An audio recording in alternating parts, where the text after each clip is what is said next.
The stream. We got a couple people in the stream. How's it going? I am really excited for tonight because we have some crazy stuff to talk about, and we will be playing another rousing game of bad movie bingo. So I am also very excited about that. I've got my water. You guys know I was gotta have the liquid IV water when I stream because when you're talking a bunch, it does you get a little parched. So I should say.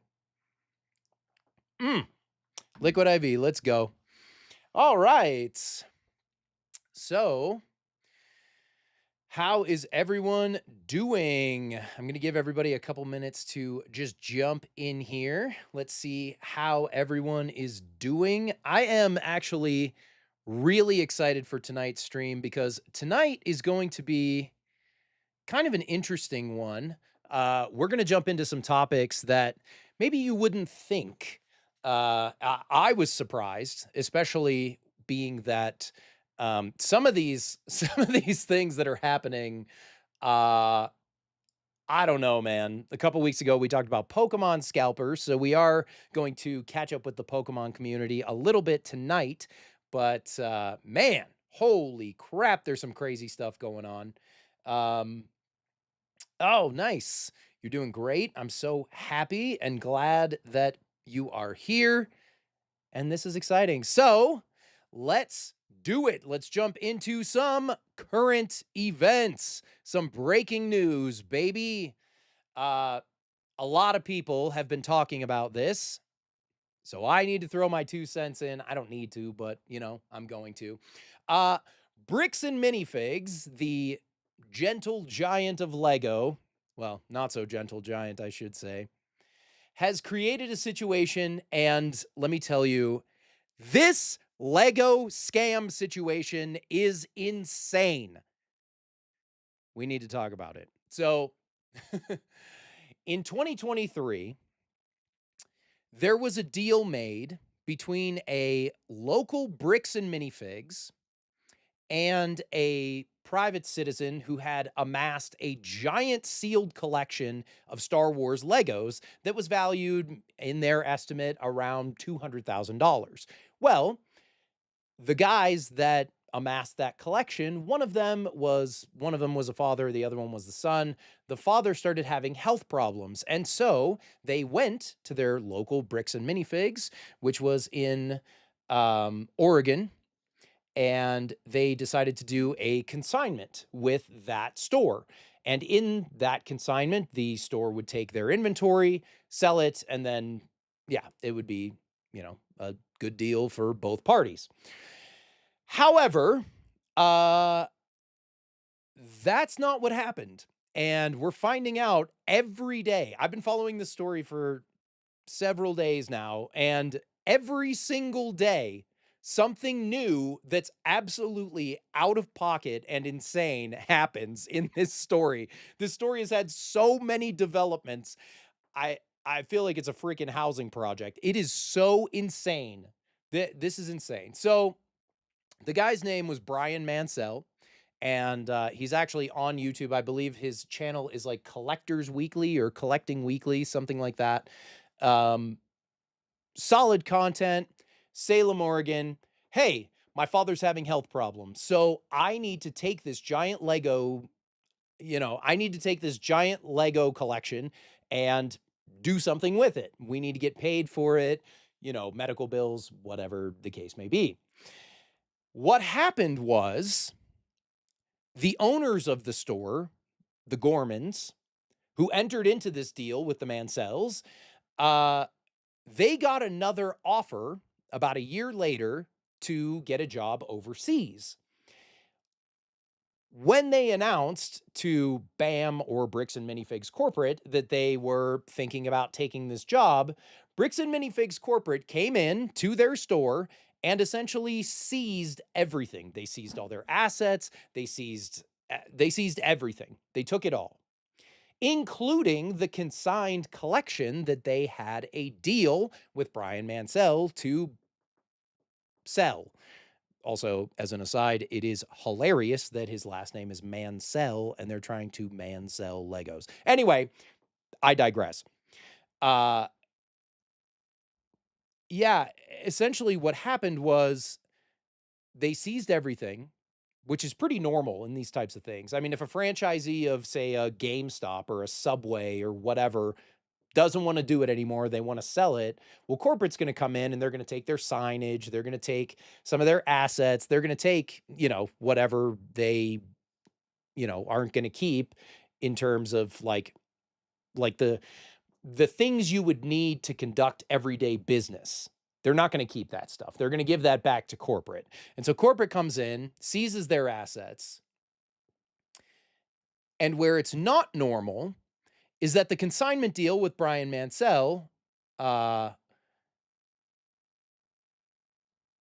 in that deal, Bricks and Minifigs corporate said, "Oh no, we don't do consignment. We're not in that. We don't do any of that." And the Mansells are sitting there like, "What? Well, wait a minute. We signed this deal with the Gormans and this is attached to the store, so you can't just have our stuff for free and sell it," which seemingly that's what's been happening is in the seizure of the assets and the products. Bricks and Minifigs corporate, or BAM corporate, of course their name would be BAM because they have to have this like trendy, cheesy, stupid name that people remember. Uh, they took all their stuff and they're selling it and saying that they aren't. It's freaking crazy, dude. It's craziness, and there is so much to this story. I Yeah, I don't even have a mental category for how insane this is. And the fact that these people, they're in a difficult medical situation. They need the money. They need somebody to help them out. The people that wanted to help them out said they would. And then corporate comes in and corporate says, "Well, we have language in our franchise agreement that you shouldn't ever do that." But the Gormans say that they were allowed to do that. So who is right in this situation? And that's the challenge. That's where we find ourselves right now because the internet as a whole thinks that BAM Corporate and uh, their CEO, who is, I mean, quite literally a handlebar mustache twirling supervillain. His name's Amon McNeff. They're headquartered in Utah. It's Yeah, his name's Amon. It's fine. And not yeah, like I don't even know if that's how you say it. It might be Ammon, but like yeah, weird names are a thing here in Utah. Situation is bad, right?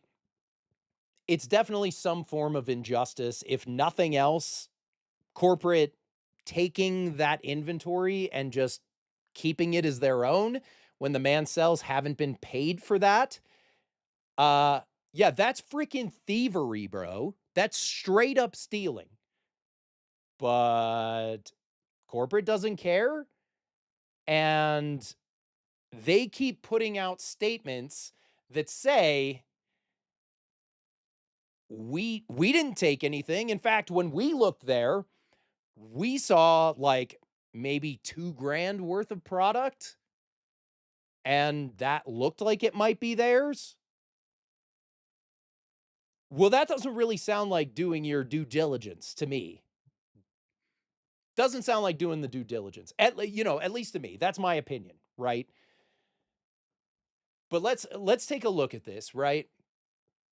After all these things happen, there's a YouTuber named Reckless Ben, and he made a long form documentary about this situation, calling them out and visiting corporate, which is actually like 30 minutes from where I live, and just exposing this entire situation that happened in Salem, Oregon.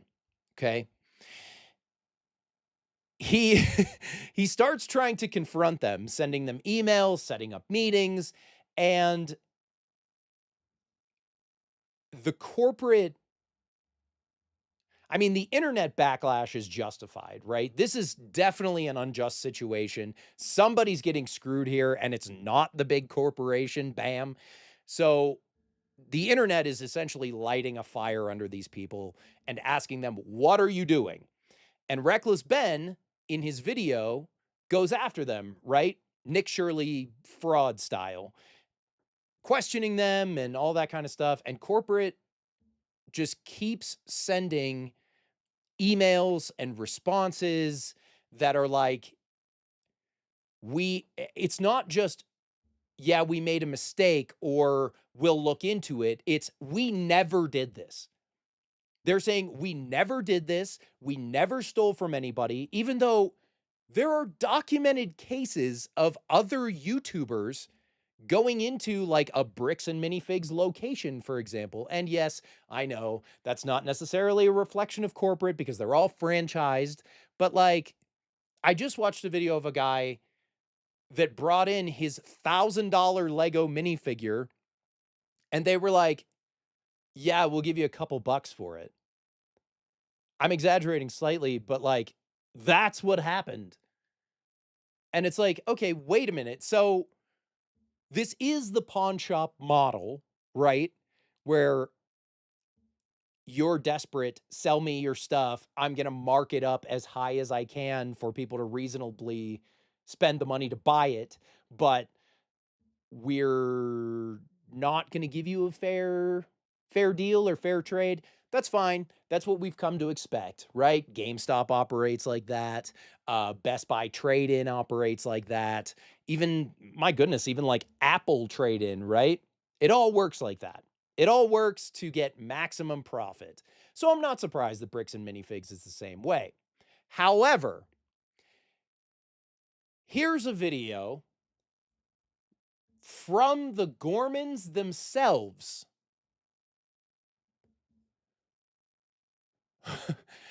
A lot of stuff has been happening, right? Reckless Ben's video comes out. There's a response from corporate that says, we never did this. We don't know what you're talking about. The Gormans, who at the time owned this store in Salem, Oregon, like they're the ones that got the job offer overseas and then bam, came in and took their store. After Reckless Ben's video, everything exploded. The internet was going crazy saying this is such a horrible injustice. You guys need to whatever. And according to Ammon or Amon, however you say his name, the CEO of Bricks and Minifigs, he's saying, oh, we're getting death threats and we're getting, threats of attack and people are sending us hate messages and like, protesting our stores and all these types of things. But here's what they didn't tell you. They're saying, we didn't do this. It's not in our policy. These people acted alone. And unfortunately, the truth,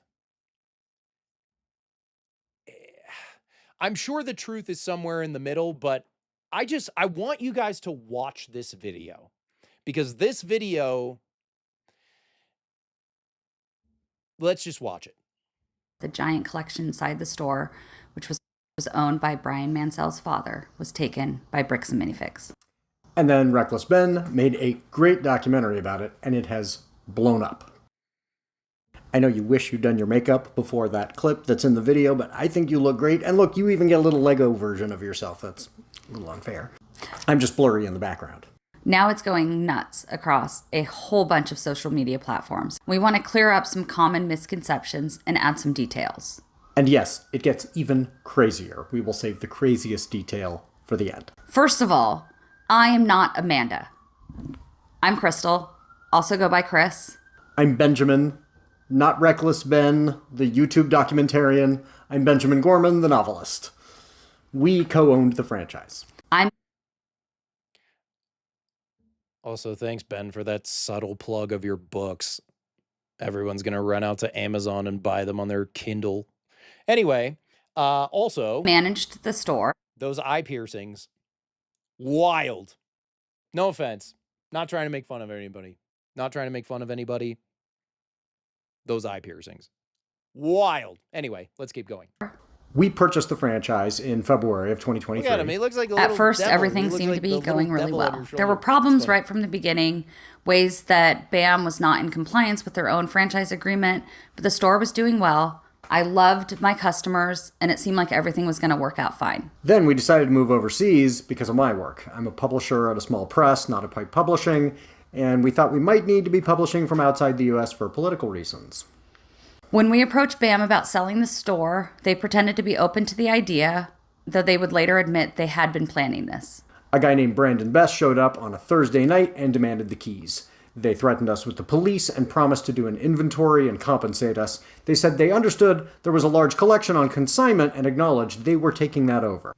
Because taking on the business, he takes on all that consignment liability. They told us the same thing they told Brian Mansell, that we could fight them, but they would drag it out and make it so expensive we would be putting ourselves into a whole lot of shit. Okay, so here is something huge, right? They said it in kind of a throwaway line, but we cannot skip over this.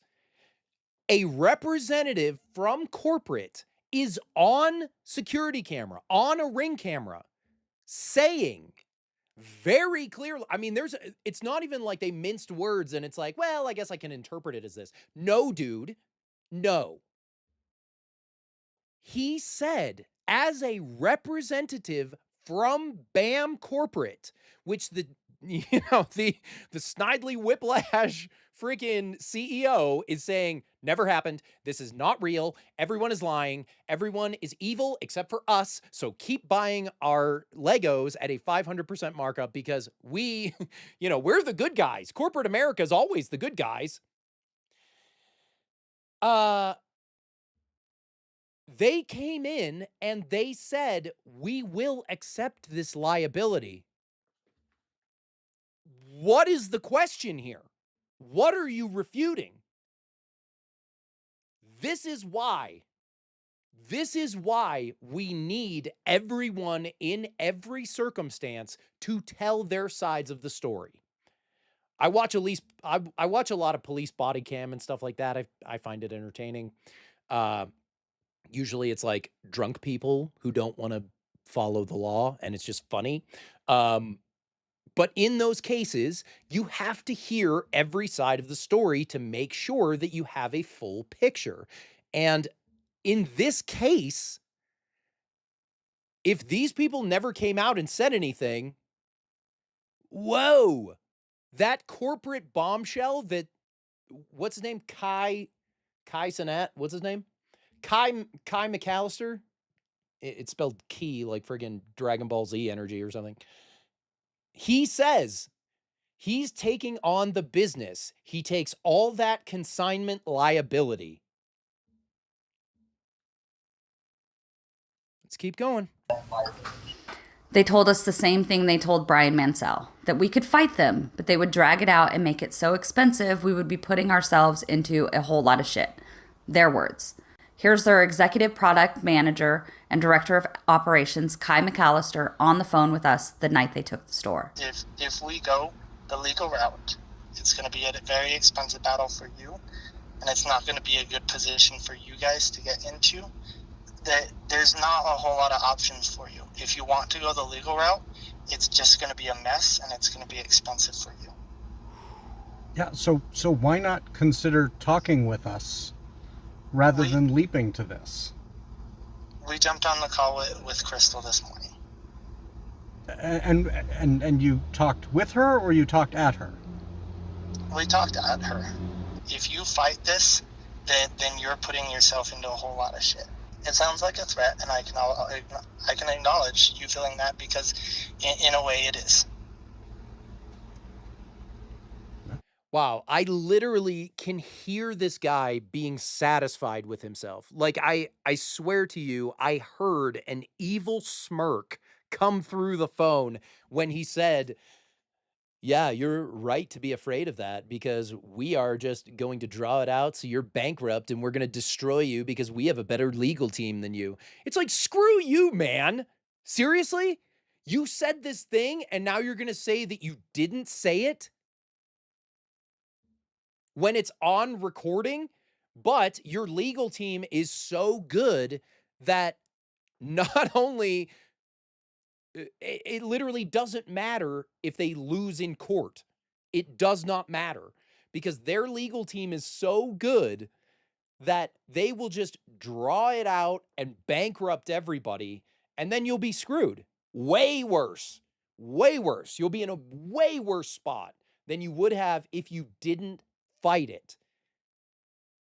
But here's the thing, this isn't one like $600 Millennium Falcon, collectible in box. Like, yes, that's bad, and that's bad, and that's not something that should happen. But this is a massive collection. This is $200,000. It's almost $250,000 that these people said, yes, we're going to take it on and we're going to make sure everything's taken care of. Oh, just kidding. We don't do that. We're going to make you look like idiots, and we're going to gaslight the internet into thinking that we're the good guys. Just slammed my face on the mic. This is insane, dude. Put away the fact that they're just like stealing product from an old man. Put that away. This company is just taking people's stuff and then telling the rest of the world that they didn't, even though it's not only well documented, it's freaking documented up the anus, dude. And you want to sit here and tell us that we're dumb? Okay, let's keep going. I'm sorry. I get fired up over this stuff because stores, especially consignment stores, trade-in stores, pawn shops, they are such a freaking racket, dude. They're such a racket. Oh, somebody's leaving. Okay, see you later. Thanks for coming. Nice to see you for a minute. Yeah, cool, Master. I have shopped at Bricks and Minifigs a couple times personally, and I found it okay. I mean, I don't know that it's for people who aren't hardcore Lego collectors, but then again, I kind of find that to be the case of anything that's specialty like that, like comic book shops or even GameStop. I mean, GameStop has tried to be like for everyone. It's not. It's for gamers and people that want to buy statues and Funko Pops. That's what it's, well, now it's just pretty much exclusively a Pokemon card store. And Bricks and Minifigs is no different. It's just one of those types of places. But the thing is, like, I can't believe they're literally trying to gaslight the world. But you want to you want to hear something funny?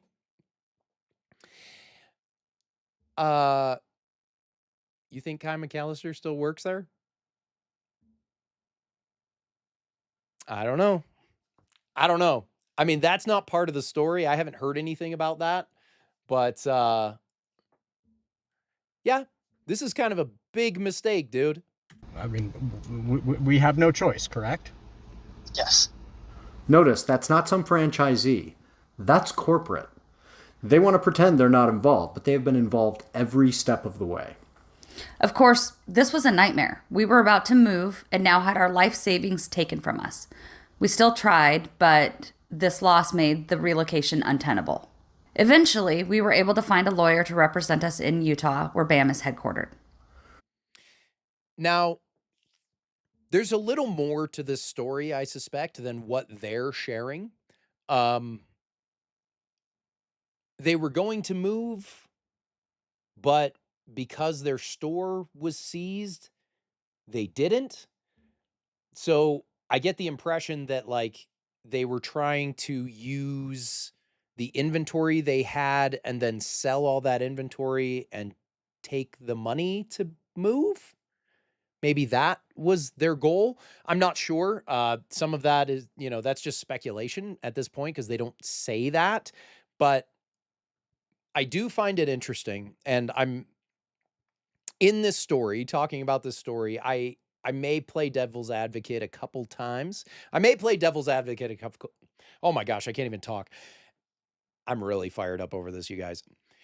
I may play devil's advocate a little bit because there are a couple of things on the corporate side, like sharing their policies about not doing consignment and things like that, that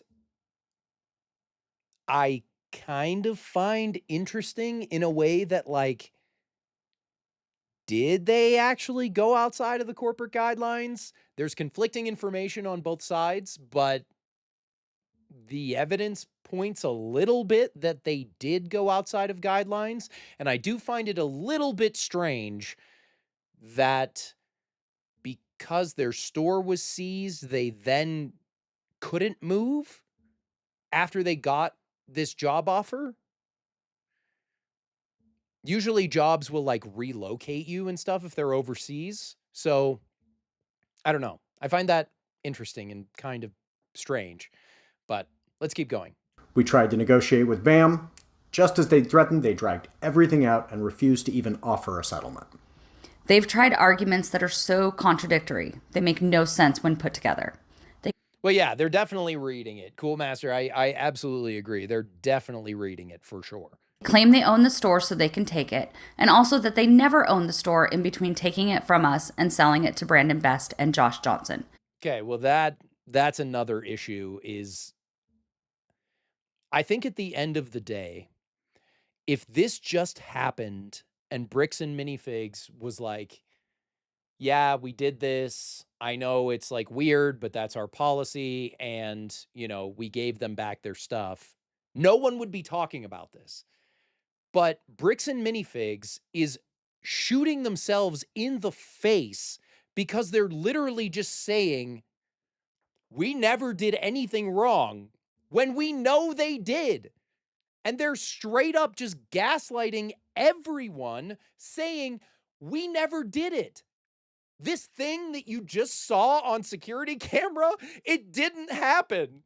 I'm sorry, it did happen. If it wasn't on video, fine. That's one thing, but it's on freaking video. And they have a voice call. Hello? Hello? Okay, Cool Master brings up a point. My inner conspiracy theorist is going crazy with this right now. What if it's just a big marketing ploy? I think that if corporate had a way to come out on top with this and look good, then I would agree with you. Well, not agree, but it's a possibility that it could be just a marketing stunt to be like Bricks and Minifigs, whatever. If that was the case, this is the opposite of what you do.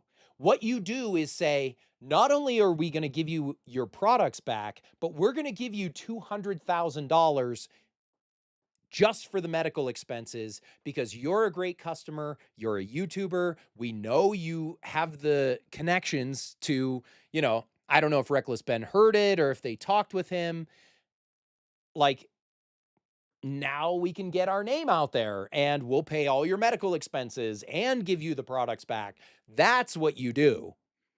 And arguably, that's what they should have done. They didn't, you know.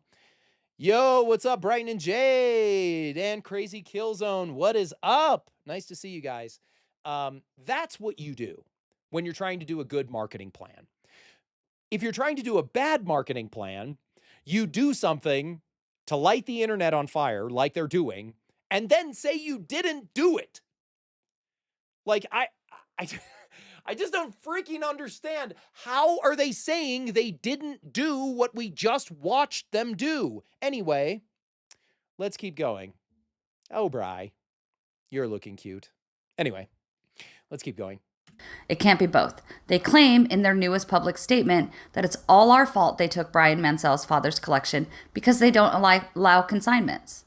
But they were always aware of the consignment. They promoted it when it was on the news and in the newspaper a year before they took our store. And the franchise agreement expressly allows consignment in contradiction of their newest statement. Okay. I want to read this because I have another thing to read to you. Franchisee may also offer consignment services. What's cut off here is approved by corporate. Okay. Now, if we go to here, where the Bricks and Minifigs CEO highlights another portion. So it says it right here, right? You see it in the agreement. But in an excerpt from the franchise operations manual, okay, it says, make sure when you check that you stipulate your business only that, you check that you stipulate your business, which is just, you say that your business only buys.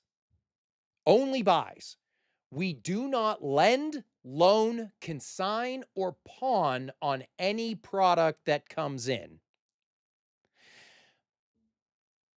What? So, okay, let's just unpack this for a second, okay? Let me read some more of this statement. From the beginning, our position has been straightforward. Any inventory that doesn't belong to us should go back to its rightful owner. Okay. Strike one, you didn't give it back to them. You did not give the products back to them, okay? Nothing has been returned. Nothing has been given. The products were never paid for. Therefore, corporate is just stealing Legos from an old man. How sad and pathetic is that? Actually, how pathetic is that? Point two. This franchise agreement, whatever, okay, that's bullet 11. This is in the introduction. This is literally Article A, okay? Bricks and Minifigs. Additionally, franchisee may also offer consignment services. Consignment services, right? Approved by us. But then in Article 11, purchasing new and used product, it says, don't do that. So who are you supposed to, like, what portion of this are you supposed to believe? That's what I'm saying.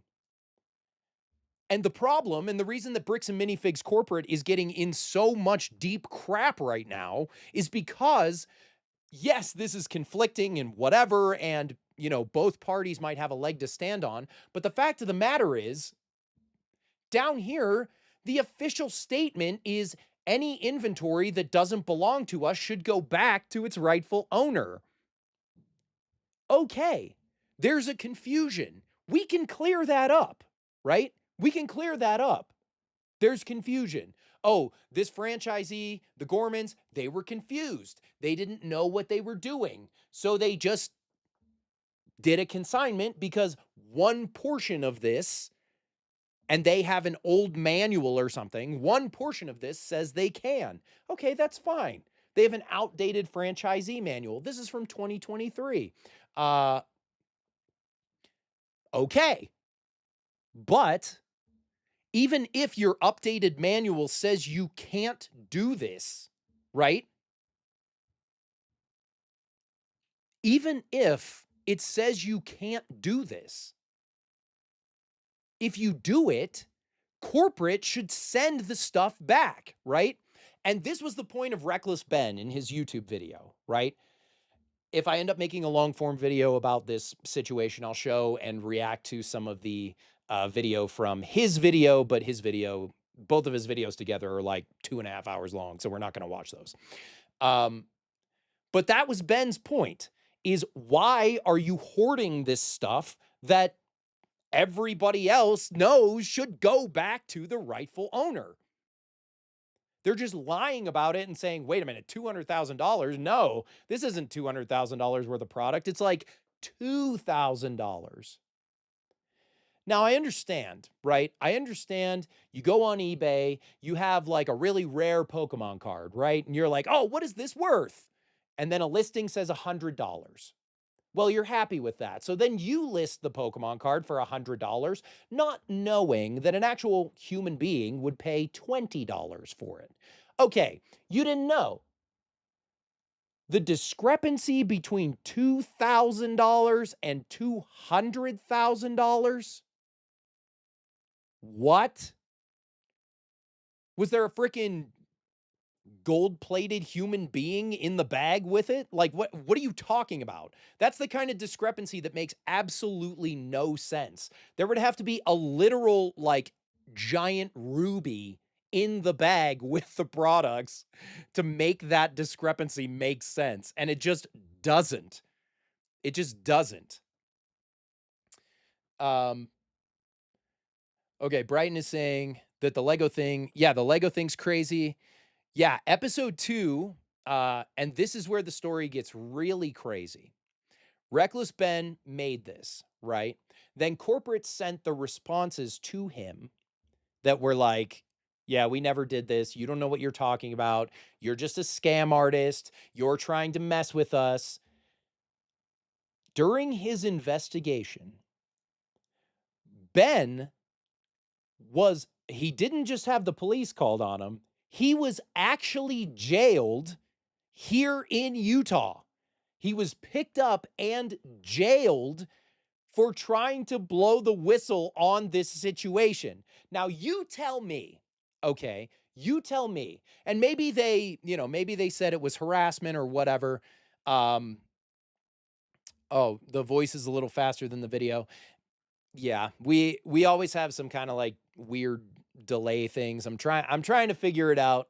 It's just, I don't know, it's just streaming. So I apologize. It's probably my internet, frankly. I need to upgrade the internet. So yeah, so it's not just you, Cool Master. It's just a thing on the stream. And I apologize. But yeah, we're gonna get it figured out for next week for sure. He went to jail. Now, similar, if you're following, this is not a political channel, so I don't want to talk politics or anything like that, and I won't. But there is a guy that I have watched named Nick Shirley, and similar to him, Reckless Ben is getting an insane amount of backlash, went to jail, and BAM Corporate is threatening him with a lawsuit. Now, you tell me, why would a non-guilty party who just has to return product or pay the person or whatever, why would they try to get a whistleblower jailed and wiped off the face of the earth? Why would you do that?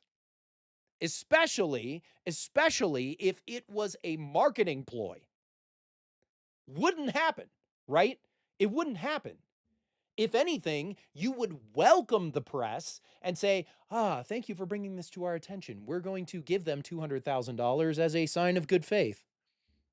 Well, that good faith pretty much went out the window with the way that they have dealt with Reckless Ben. I'm sorry. This guy is a YouTuber. Yes, his videos got a ton of views and all that kind of stuff. I'm really excited to just like deep dive more into this as more info comes out. But the thing is, this guy's a YouTuber. Yes, he can set the video against you. Yes, he can do that. And, he may get millions of views, as he well did. But you can fix it very easily. Return the product, pay the person. The way you don't frickin' fix it, you dummy, is throw the YouTuber in jail, tell everyone in the world that they are crazy and you're not, and then keep the situation going. What the frick? What am I taking, crazy pills over here? Dude, This is not the way you run a business. You do good things so that a community, especially a niche community like Lego, rallies around you and protects you. If Bricks and Minifigs had a ton of good faith from the Lego community, do you think people would have turned on them like this? If they would have done the right thing, do you think people would have hated on them like this? No, there wouldn't be lawsuits. There wouldn't be, I mean, you always get angry hate comments. I'll probably have a comment at the bottom of this video saying my nose is too big and I'm ugly. So what? One or two people. This is millions of people now think that this company is one of the worst companies in the world. And when you are a niche company, hello, GameStop much? When your client base turns against you, which is what's happening here. The Lego community, dude, when I searched, shut up, Bri. When I searched Lego scam, Lego controversy, literally dozens, if not hundreds of videos came up from every single Lego channel, blog, vlog, Lego, everything saying Bricks and Minifigs is a scam. This is a horrible company. They treat their customers and their employees terribly. Don't even get me started on the franchisees. This is horrible. This is that. You've turned...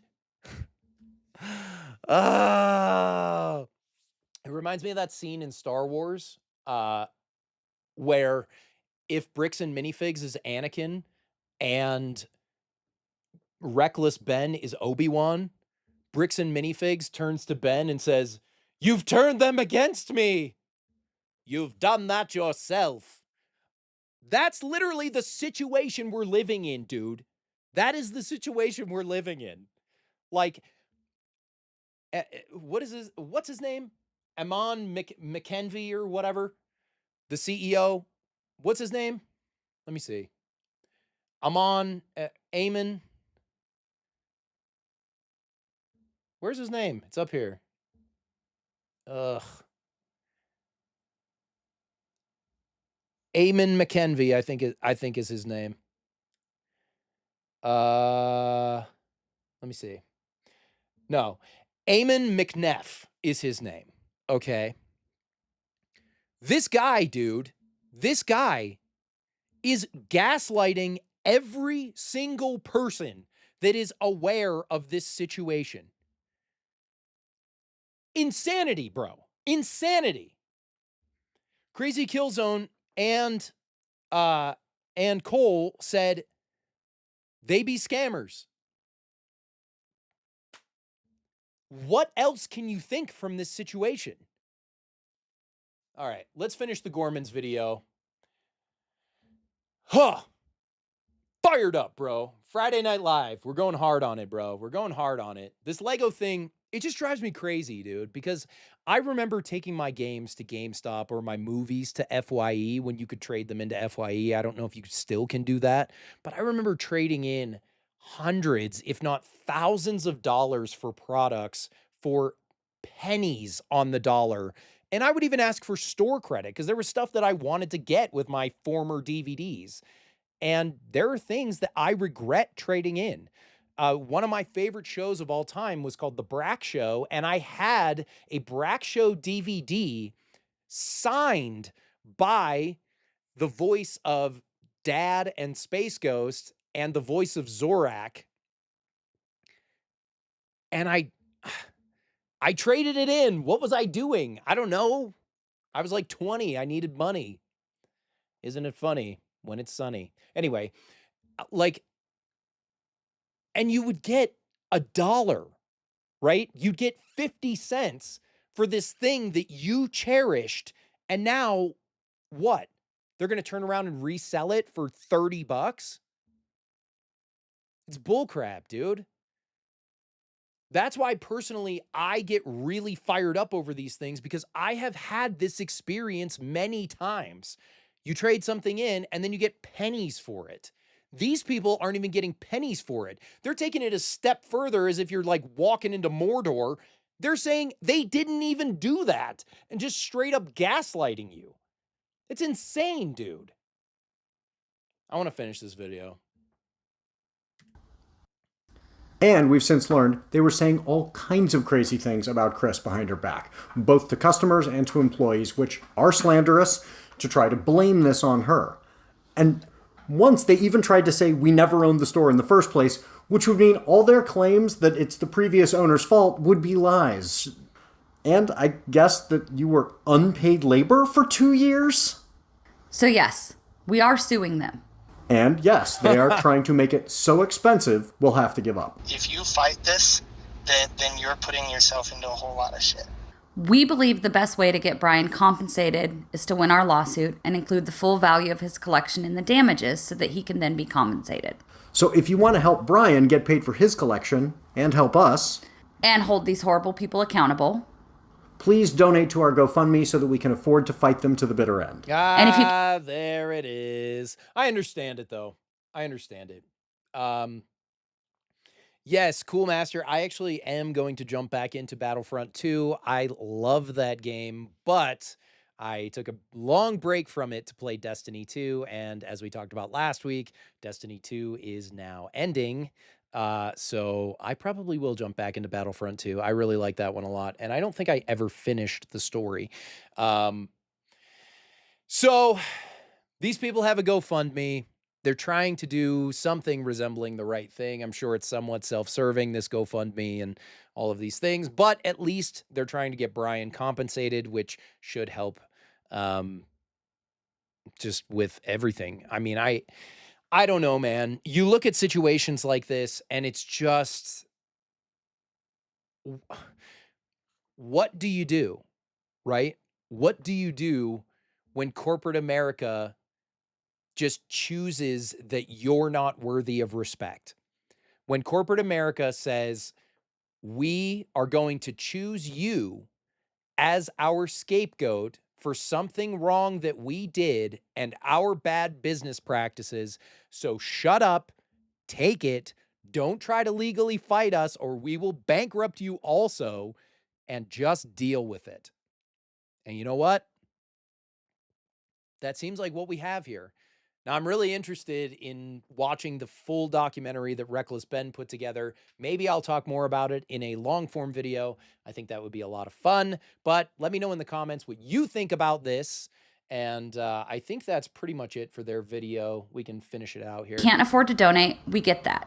Please share this so that more people see this. We've learned they've done this to other franchise owners, and we want to hear from other people BAM has treated in this same way. Please don't harass the employees at the various franchises. This is not their fault. However, I was required as a franchise owner to pay 6% of my sales in monthly royalty fees to corporate. So do with that information what you will. Please do whatever you can to encourage corporate to come to the table, settle with us, and through us, Brian Mansell, so that they can try to make this right. If they settle, Fairly and completely, and if we're allowed to tell you after that settlement is reached, we will. So follow us wherever you're seeing this, and then go back to doing business with them once they've re-earned your trust. As much as I would love to believe in this, and even if they reach their GoFundMe goal,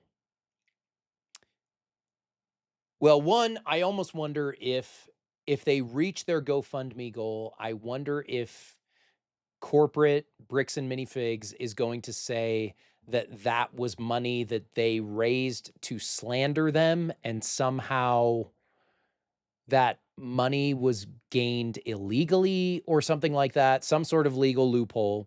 But two, even if they reach it, I really hope that this is a wake-up call for them, if not a complete reversal of their fan base. I don't say that because I hate Bricks and Minifigs. Honestly, I've been in that store maybe one time. So I I don't care. Actually, I was in it twice. I made a really cute birthday present one time for somebody, and I turned them into a Lego minifig and like printed out a whole thing. Anyway, I hope that this is a wake-up call for them and stores like them, that in this time where everything is more expensive, crap keeps getting scalped, and we can't seem to pay less than like $80 for something fun, you need to treat your customers well. And you can't do shady business practices that screw everyone involved over. Because if you do, it will be found out and people will turn on you, as is well deserved. And that's my 2 cents for now. We'll look at it more. Maybe I'll do a follow-up video. I feel really strongly about this, and I feel really sad about it, to be honest. I just think that customers, and especially regular customers of stores, deserve better. I think that we all deserve better. And Brian Mansell deserves better. And so I hope that the Gormans' idealized version of this, where they fight Bricks and Minifigs, get some kind of settlement, and then pay Brian for his stuff, I hope that happens. With the way that they've treated Ben and, some of the other people that have tried to fight against them. They mentioned some other franchisees, which I can't even get into that right now. I just hope this is a wake-up call.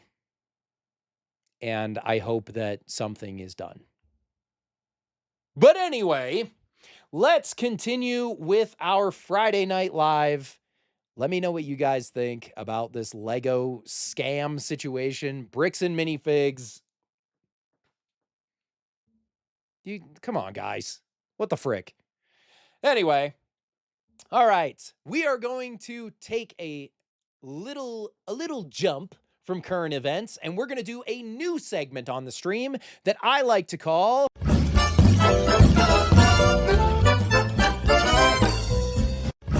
It's Snack Time, which means you guys know that this channel was built on movie reviews, snacks, and game reviews. And to me, I love the fact that this channel is just an amalgamation of the things that I like. And everybody has to eat. So for today's snack time, we are going to sample just a little sampling of a brand new product that I am very excited to try. Oh my gosh, I hit the frickin' microphone. Let me make the bag pretty. Ultimate Garlic Parmesan Doritos. Yes, this is real. What the frick does this taste like? I don't know. But let's break them open and rate them 1 through 10. Let's see what we got.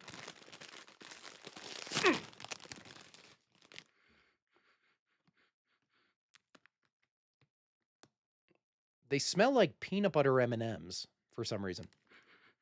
That is very weird. My mind is just going ballistic right now. Ooh. Okay, check those out. Look at those. Very white. Cool. All right. I'm sure that's the garlic powder on them, so let's give them a try. These are part of the Celebrating 250 Years of America. I don't know what's American about garlic parm. I'm pretty sure that's like Italian or something. But whatever. I don't know anything. No, it's definitely like Italian. Anyway, let's give it a try. Check this out. Chip. Yes, baby. Delicious. Wow. That focus is pulling, bro. Check that out. Let's see. There we go. There it is. Beautiful. Let's give it a try.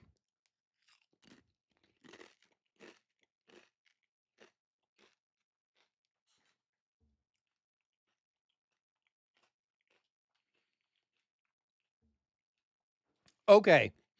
Imagine Cool Ranch, but it has a smoother flavor and that like tangy blue stuff, whatever, like the ranch. is replaced with a garlic flavor. No exaggeration, I think this is one of the best weird Dorito flavors that has come out. It is fabulous. I highly recommend everyone going out and trying this. Holy crap, is that good? You get the garlic, you get the Parmesan cheese. It's very like, it does have a little bit of a Cool Ranch flavor, but it doesn't have the tang. And I don't know, dude, it's really smooth. Frick! Mmm. Mm-mm-mm. Wow. Holy crap, that is good. So,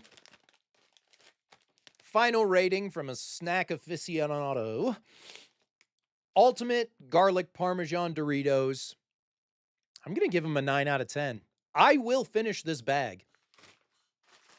And probably this bag. Anyway. All right. I am so glad that we tried these. I saw them announced on Instagram and I was like, heck yeah, dude. Let's go. Let's go. All right, Cool Master. Great to see you, buddy. We will see you next time. All right. Now, we're going to check back in with the Pokemon community because in the last, like, week and a half, like, dude, in the last week and a half, over $40,000 in Pokemon cards has been stolen from card shops by 2 guys. What the frick, dude? But I gotta say, in terms of stealing versus scalping, I don't know. It's a battle of the bad. Tell me in the comments if you think one is better than the other. Anyway, let's watch this news story. Oh my gosh, let's watch this. Video you'll only see on WPBF 25 News. Palm Beach County Sheriff's Office says the man crawling there through that broken window broke into a Lake Park card and collectible shop to steal more than $10,000 of merchandise. Also, how torn up do you have to be if you're crawling through glass, dude? Like, okay. No offense to this guy. I'm sure he's a very intelligent criminal, but like, you'll see later what he uses to smash through the window. And it's like, if you're going to do that, smash through the door, you idiot, so you can walk through it. Don't smash a hole in a window that's 7 feet away from the lock of the door and then and crawl through the glass, dude. What an idiot. Anyway. The big surprise, how he broke in with a chainsaw when he stole it was worth so much money. Aria Height has our story from Lake Park. Perhaps the best way to understand what happened Thursday morning is to watch it yourself. This is security video from Collection Realm, a collector's shop in Lake Park. And investigators say that's 33-year-old Clayton Warren of West Palm Beach hurling a rock at the glass window in front multiple times. It's hurricane impact glass, so it stayed solid, but the store owner tells me Warren did not give up. And he went home or wherever he went, came back about an hour and a half with a chainsaw. Yep.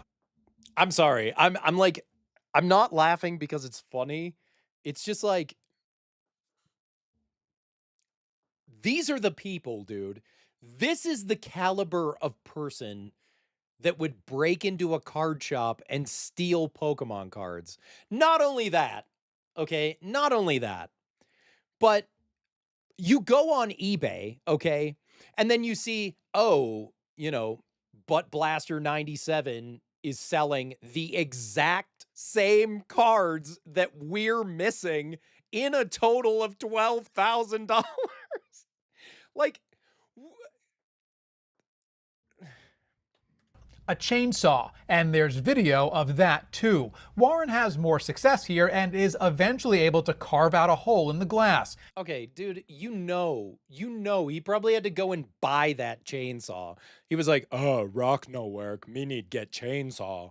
Me throw rock and rock bounce off. Okay, dude, if the rock bounces off, This place is obviously a secure location, which means they for sure have cameras and stuff. Why wouldn't you go somewhere else? Or why wouldn't you try a different tactic? Because you're a moron and you're begging to be caught, which of course he was because, you know, we know his name and all that stuff. Video from inside the store shows Warren crawling through that hole with 2 bags, and then he gets to work. And just kind of walks like he knew exactly where to go. Walk back here. Open the doors like he knew that we didn't have a lock on it, unfortunately. Back to the security video. You see Warren stuffing whatever he can in a bag before exiting through the same hole he came in. The good news is none of the glass was broken inside of the place, but they did indeed steal about between 10 to 15,000 in Pokemon cards. Between $10,000 and $15,000 worth of Pokemon cards. What a complete embarrassment. But the scary part is it's very clear that the guy was casing the place and knew what to do and where to go, which, who knows? Was it a former employee? Was it somebody who knows somebody that owns the store? Conspiracy theories. Put your theories in the comments. Tell me what you think. Liccato says a lot of people don't realize just how valuable those cards have become. That's true. That's actually very true. You look at the price of individual, like, just sleeved Pokemon cards, not even graded. Insane, dude. My middle son wanted to sell one of his Pokemon cards. It was the Kangaskhan EX Mega Secret Art Rare. I'll bring up a photo of it. That thing sold for $60 on eBay. It wasn't graded. It was just sleeved. $60. He was very excited about that. I had to package it up and send it. I was not as excited. But it was cool that he did it. Some are worth millions. And that's why, unfortunately, we are getting targeted as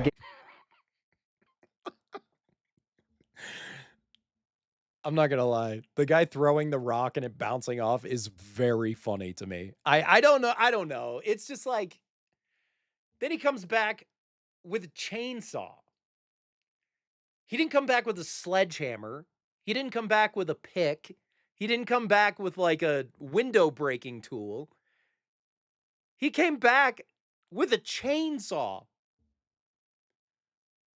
Who just freaking rips and tears through a window with a chainsaw, dude? That is psychopathic behavior. Or you're just really stupid. I don't know. It's one of those things.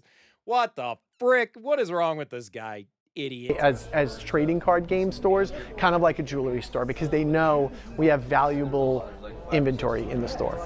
It didn't take deputies long to find Warren. They say he was driving his mom's SUV that night. Not just that, Boss Liccato went back and found Warren had been at the store a few days earlier. And there's this moron's face. Here it is in full display. And what does he look like? Every single scalper that has ever existed in the history of Pokemankind. Literally, look at this guy. Dressed in all black, glasses, like that Giga Chad goatee and chin strap. Like, I'm not even kidding. I told my story about the Pokemon scalpers the other week. This guy looks exactly like every single guy that was scalping Pokemon cards in Walmart that night. I'm not even kidding. But he's not as smart as a scalper. He throws rocks at shatterproof windows. Stopped for a few hours. Warren now faces multiple felony charges. Boss Liccato says he's increasing his already strong security. It's my all-in kind of business right now, so for people to kind of come in and do something like that, it's disturbing. Well, it should be disturbing. I mean, it's not a Terrifier movie, but anybody breaking into a place of business, especially if it's yours, is pretty scary. So I hope he puts bars on the windows and all that. So this happened, right? This happened 6 days ago. And then 3 days after this, in an unrelated incident, this happens. A look at this, a break-in early this morning at Curveball Collectibles in Saginaw Township. And it looks as though whoever did it knew exactly what they were after. The owner tells TV5 at least 25,000. Oh, geez. I just got jump scared by this guy that looks like an underworld vampire. $1,000 in merchandise walked out the door. James Felton joins us with Seriously. more on what was taken and how this person pulled it off. James? The store owner tells me he thinks there's a good chance the person that did this was at an event his business hosted on Friday. That was the part that was more disturbing, being violated the way we were and seeing it on video, like in real time. Michael Wilson describing what it was like to watch thousands of dollars of product being taken from his business shortly before 3 this morning in Saginaw Township. Wilson owns Curveball Collectibles. He tells me this thief... That's Stone Cold Steve Austin standee behind him, though, dude. He probably sleeps with that thing at night. got away with plenty of valuable Pokemon cards. It's a lot of high-end stuff. Everything ranged from about $75 up to about $3,500. It was about 25,000. It might have been more. We haven't done the final tally yet. Wilson says the person used this rock to get... This is the real Michael Wilson. This rock. Gain access to the store. The way they came in this side door, and they made a beeline right to our high-end area. They never went to our register. They never went to our sealed product behind the counter, never went to the sports side. Went directly to the one showcase, threw a rock through it, and went right for the bottom where the higher-end stuff was. Wilson tells me he just hosted a big event on Friday. We had probably 300 people here throughout the day for a big release for Pokemon, and it's just ironic now we get broken into over the weekend. So you suspect maybe one of those 300? It could have been, and we... Well, what do you mean? It's not ironic at all. Of course he went in and saw it and cased the place and then said, oh, this is where the most valuable cards are. Let me grab those later. Of course that's what happened. That's not speculation. That's what you do if you're going to steal something. I mean, at least this guy didn't have to chainsaw through the window. We're going to go back and look through film and see if we can see anything suspicious at that showcase over the last 3 days. Wilson says he networks with card shop owners throughout the state and parts of the Midwest. He believes if this person tries to sell what was taken, it won't be long before they'll be traced back to Curveball Collectibles. We have everything documented. There's serial numbers on a lot of stuff, and they will eventually get caught. So this person wasn't actually caught yet, but here's the big problem with what this guy stole. This guy stole graded cards. And it's like, well, yeah, of course he did. Those are the most valuable, right? The graded cards have numbers attached to each one. And if you reach out to PSA, you can see if that number, you don't even have to reach out to them necessarily. If you have a PSA account, it's auto-logged in your account. So like, you know the number. So if somebody takes it in trade and says, oh, look at this number, and trust me, criminals are stupid enough to go back to the same store and try to sell you your card. People have been caught in dumber ways than that. I'm not even kidding. I'm sure this guy won't do that. He seems smarter than at least the guy before him. All the numbers are registered, dude. They all have barcodes. You can scan them all. You can say, oh, crap, this was stolen. All you have to do is read the number, and then you know, dude. So, like, you know, the first guy that stole like 12 grand, he stole a bunch of like sealed product and that kind of thing. But this guy stole graded cards, which are even easier to track. So what? Why would you do that? Anyway. So that's what's going on in the Pokemon community. Just a bunch of loser degenerates. At least, I don't know. At least those aren't the scalpers that are fighting in front of the vending machines in front of little kids. There's plenty of those, and we'll check back in with those guys probably in a couple weeks. But that's what's going on in current events. Man, oh man. I don't know, man. The fact that you would go into a card shop, case it, break in. What gets me is like, okay, you have to be a completely inept criminal, right? You go in, they don't even try to open the register. How do you know money's not in the register? Or I'm sure all of these places, like GameStop did, I used to work there. I worked there on and off for like 10 years. I'm sure these people have like a safe or something. Because if the card shop closes at 9, you can't make a deposit at the bank. You have to do it in the morning. That's what we had to do at GameStop. And so you put a bag of money in the safe, you take the bag of money out, you take it to the bank in the morning. If they broke in overnight, that bag is there somewhere. Their bag of cash, their excess cash, that's sitting somewhere. Why would you not take that for some guaranteed money? Instead, you just take the cards because you're a singularly focused moron who can't think past step 1 of the plan. It's obvious.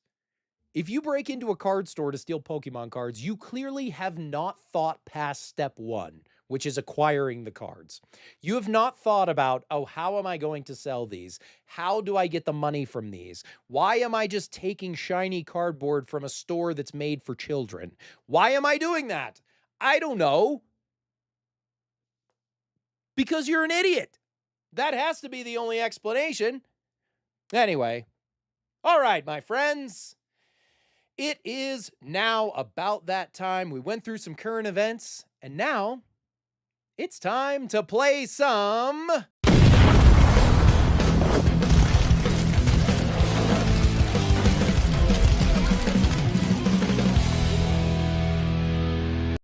We're going to play some bad movie bingo, and I am so excited that you are here with me. If you want to get your bingo card set up, it is in the link in the description, and you can play bingo along with us. We've got a lot of great stuff, and I am very excited to play some bingo with you guys. So we'll run over how it works. Once again, the link is in the description if you would like to check it out. And man... we have had some killer bad movie bingos over the last couple weeks. We have had Cool Cat Saves the Kids, which I believe is the worst movie of all time. Then we watched Food Fight, which is probably the worst animated movie of all time. And tonight, we are actually watching another live-action movie that is one of my favorites, and it's been a favorite of the internet for several years. It is called The Skateboard Kid, which is just a masterpiece of bad cinema. It is so fun. So pull up your bad movie bingo cards. Once again, the link is in the description, and check it out. We've got several squares here. Talking animal is smarter than humans, overly dramatic acting, and cut. I always explain that one. And cut is reserved for shots that hang on too long, and I can imagine the director said cut, but for whatever reason, they just muted that and continued to show it in the movie. Things like the driving scene from Birdemic are a good example of that. Delusional creator. I don't know that that applies here. This might be the first movie that we've done in Bad Movie Bingo where we don't have a delusional creator. We just have a normal director who made a bad movie. It happens. Then we've got the free space, which is always free, just for you. Super stupid henchman. That could also be super stupid villain or bullies. Bad CGI and effects, unnecessary explosion, and hilarious line delivery. Now, if you'd like to roll the dice, then you can click this icon right here, and that will replace a random square with a random thing. I don't even know what it is. So if you'd like to spice up your game, give it a try. All right, my friends, get your bingo cards ready. Click that free space. Skadoosh. And let's watch The Skateboard Kid. Here we go. I'll give you guys one more minute to get your bingo cards, and we will be on our way. Here we go, my friends. We are starting The Skateboard Kid in 3, 2, 1. Let's bingo.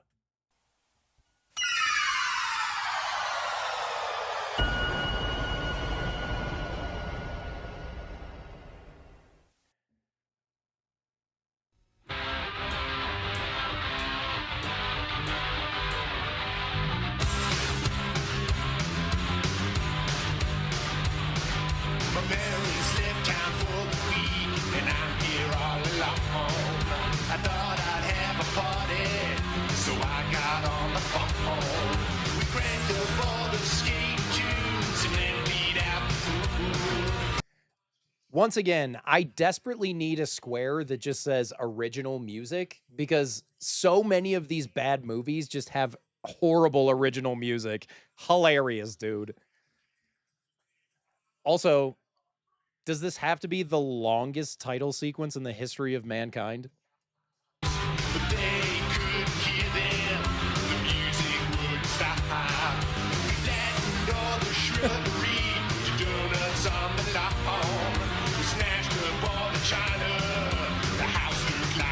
Dom DeLuise, one of the greatest voice actors of all time, Dom DeLuise from Secret of Nim and Fievel Goes West. What the heck? Anyway, he's the voice of Rip, or R.I.P. Oh, that's kind of sad. R.I.P. R.I.P. Dom.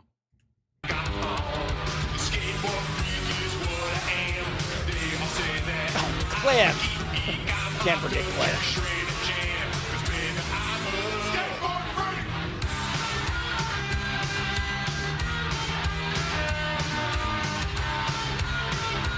Featured songs by the Trash Kittens. Look that up. See if you can actually find them. If you can, let me know in the comments.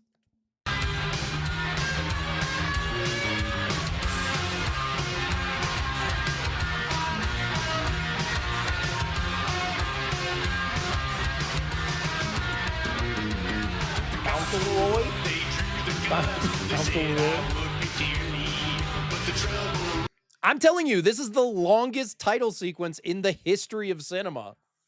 I don't know what they were thinking. Like, what child is going to sit through this? A black screen with writing.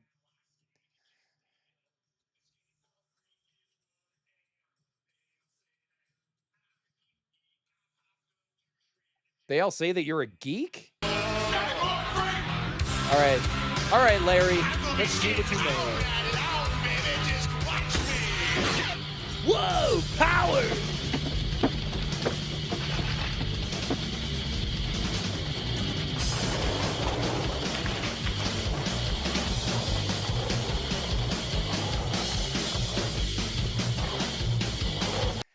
Oh, by the way, epilepsy warning if anybody has that persuasion with this.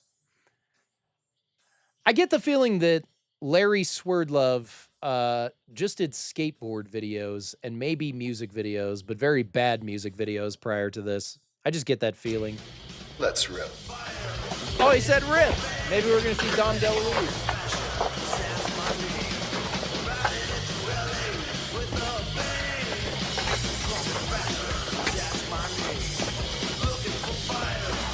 Now, see, I know where this really cool hallway with a giant fan is. We could put a light behind that, and then we use that, and then it'll look really sick, dude.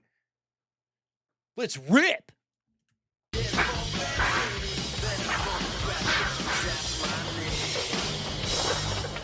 Chicken wings, get your wings.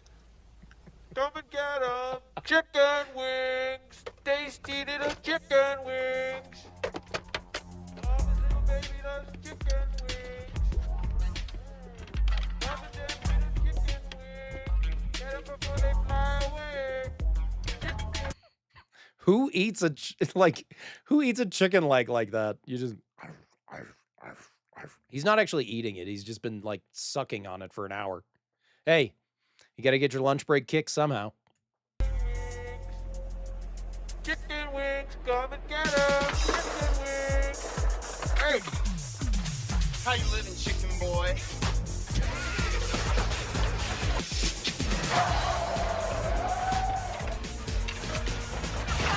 Oh man. Oh.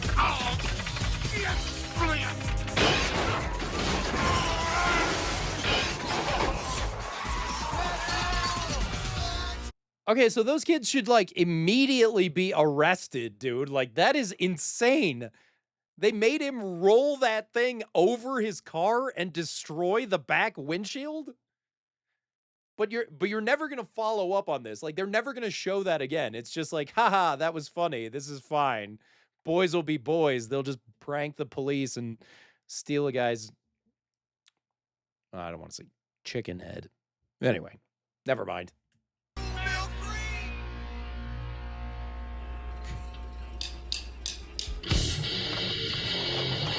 Okay. Okay. 2 skateboard montages in a row.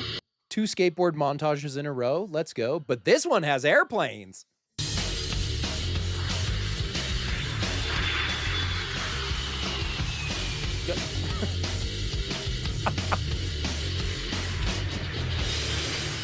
Double kick flips on a barrel man.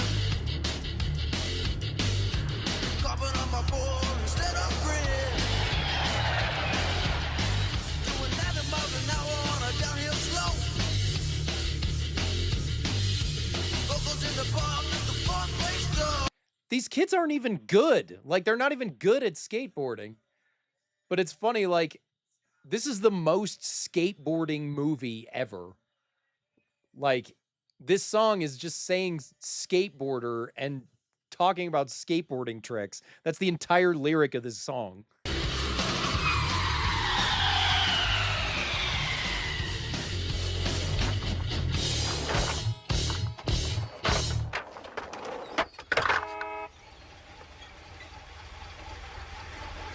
Oh man, it's my dad. Now see, you'll stand there and the plane will fly over you, signifying that you're leaving somewhere.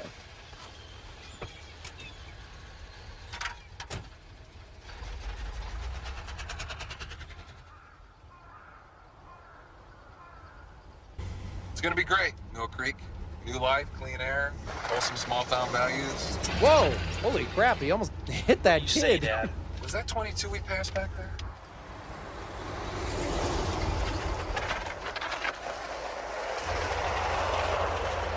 Jeez. I've never been very good at maps. Dad? Okay, now far be it from me to criticize the impressive filmmaking of this movie, but like, one, the guy's not paying attention and almost hits a kid on a skateboard. Two, why are these skateboarders just hanging out in the desert? Like, unless the script told them that the main protagonist and his dad are driving down this highway, do these skateboard kids, do these skateboard kids just like sit on the side of the road in the desert and wait for a car? Is that what they actually do? Dad? Must have been 22. Wait a minute. Niagara Falls. I got the wrong map. Also, Niagara Falls. I got the wrong map. What? Anyway. The fact that skateboarders can just kind of roll next to this car. How fast is this car going? Like 5.5 miles an hour? Dad!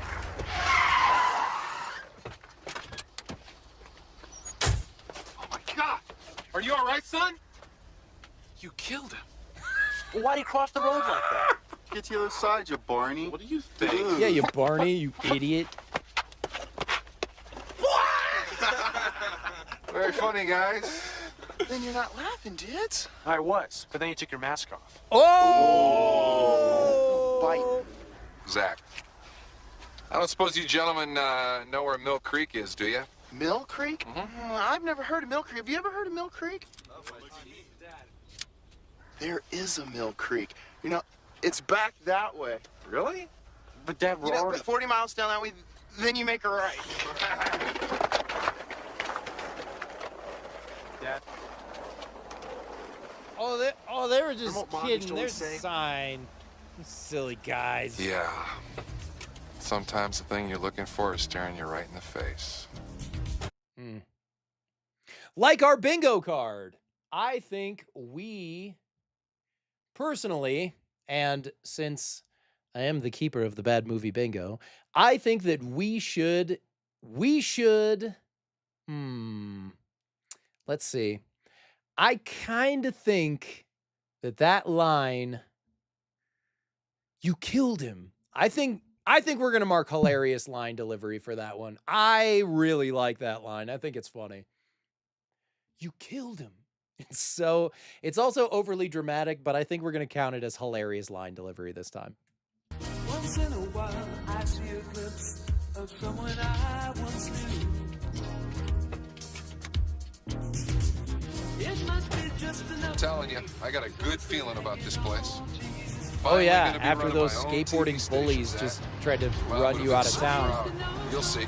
You're gonna love this town.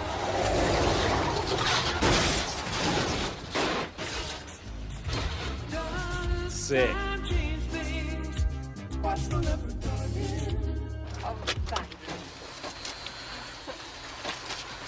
That's right. You just start her up and take off. Yeah, don't mind that noise. That's just the engine.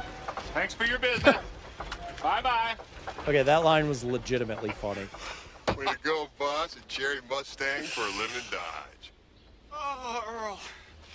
I tell you, it's just like our great-granddaddy, Dirty Dan Tanner, used to say. There's nothing wrong with cheating if you don't get caught. I love this car. Those Pokemon thieves must have saw this movie.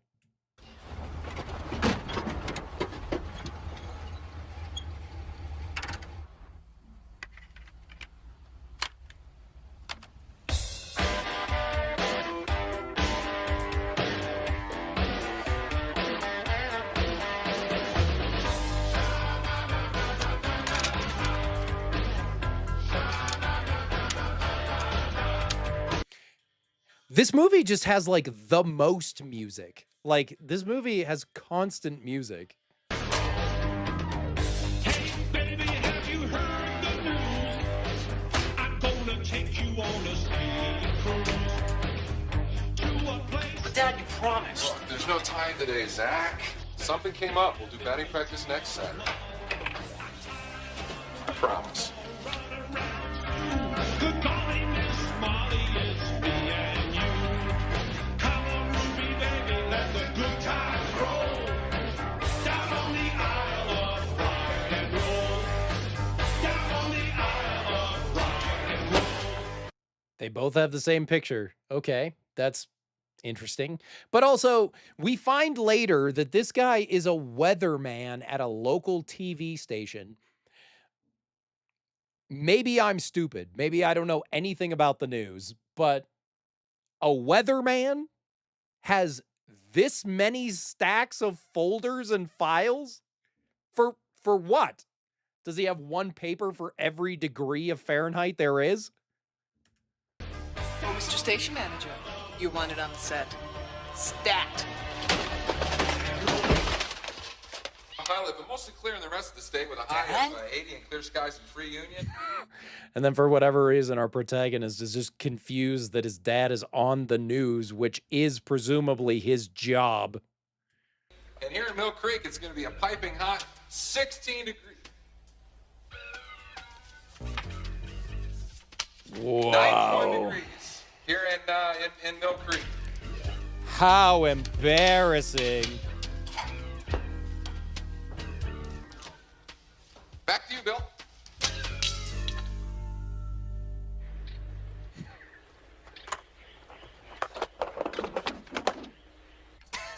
Yes, you are not going insane or having a skateboard-induced seizure. They did just replay him ollieing over the camera 3 times in succession. Why did they do that? Because it's extreme! Want it back? Give it! Come on! Fight! Back, Scumbrain! For anyone just joining us, we are playing Bad Movie Bingo with one of my favorite bad movies, The Skateboard Kid. If you'd like to play Bad Movie Bingo along with us, the link is in the description. Just right-click it to open it in a new tab so this keeps going, and you'll be able to grab it with us. Bad Movie Bingo has been going for just a little while, and we've already gotten the free space and hilarious line delivery. I think we're about to get another one. Either overly dramatic acting or and cut is very possible here. So let's keep watching, and we will see what happens? If you get a bingo, make sure to put it in the comments, and the first person to get a bingo will get the pinned comment. Have a heart attack, Squirt. I'll squirt you, butthead. Hey, how would you like a dirt bike? Ew.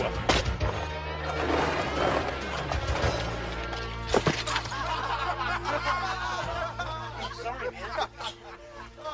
Shut up! Cool, bowling magnesium. Yeah, no duh. $180 will keep your diseased mitts off.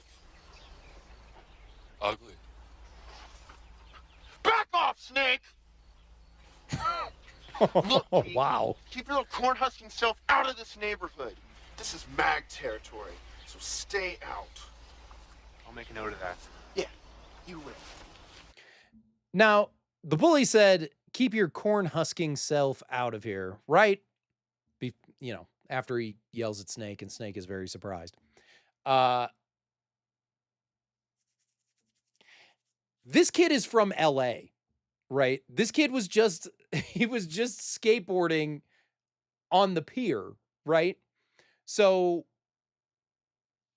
what do you mean corn husking? Like, don't act like this kid's from the backwoods. He's from LA. Okay, if anything, this is like the rural downgrade. Like, what is this kid even talking about? Stoked for pizzas.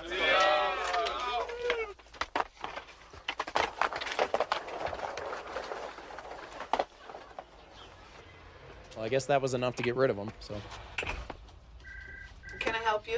I'm looking for Mr. Tyler. Who? Frank Tyler, the new station manager. Oh, him. I think he's directing a commercial over at Big Dan's used car lot. Directing? He's not a director. Mr. Tanner? Yes? Yeah, hi. I think we're about ready. Okay, so he's actually the station manager, not just the weatherman, so I was wrong about that. However, if he's the station manager, it does make sense that he had that huge stack of papers, but why would he be directing a commercial? Usually businesses hire a commercial director and then send the TV spot into the TV station. The TV doesn't direct your commercial. What is this? Over here. Yeah.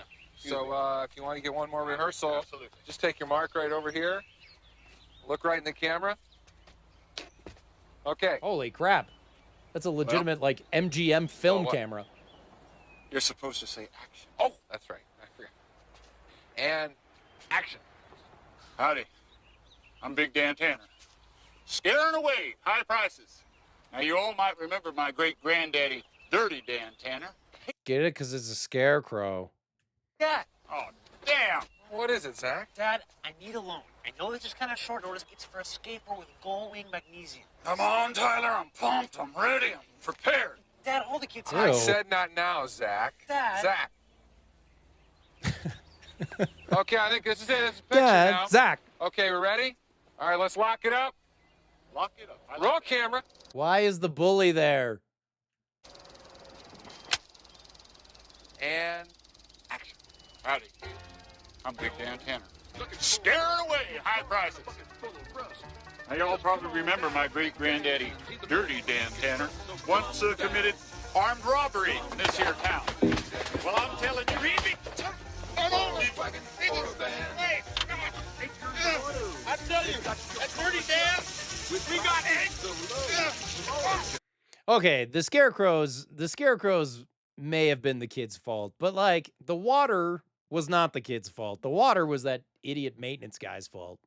got anger in the car. We'll do anything to make a deal. That's right. We're drowning Why with would you desire to keep make a deal. going? Why would you keep going with the commercial? And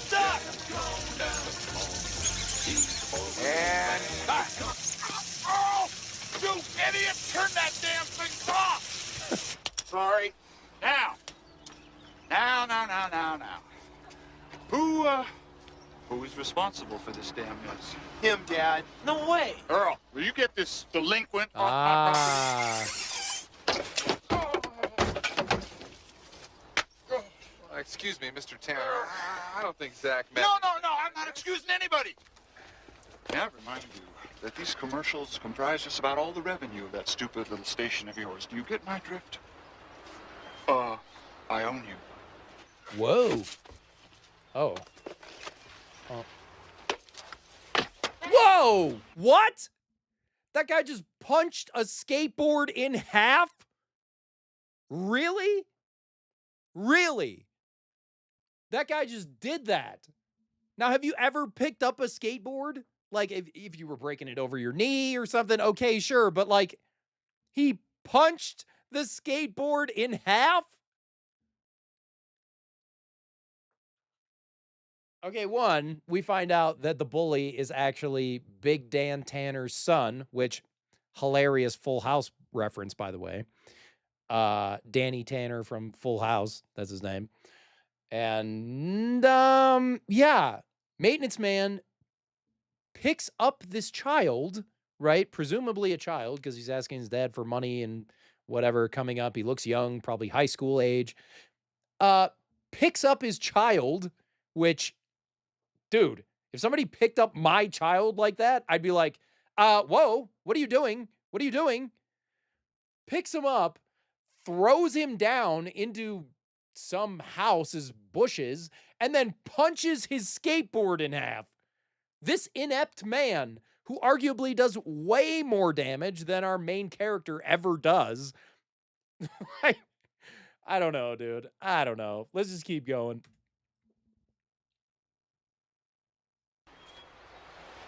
Sorry. Sorry? He very clearly meant to do that. Oh my gosh, what is this movie? I'm having an aneurysm.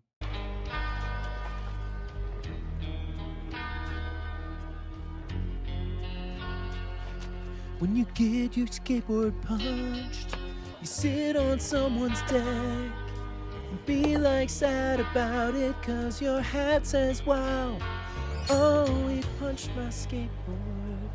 Here comes a lady who's handing him lemonade, and I definitely wouldn't drink that because that is 100% poison. This lady was waiting for some kid to sit on her stoop.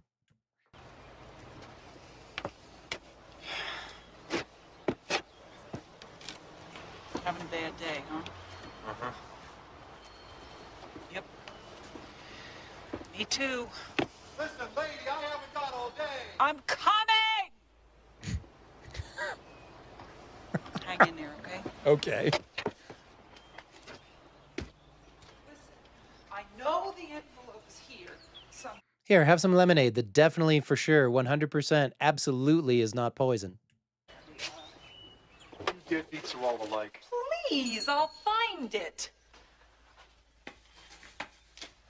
Listen, lady, I'm gonna have to shut you down. Oh, come on. How can I run a business without electricity? That's not my concern.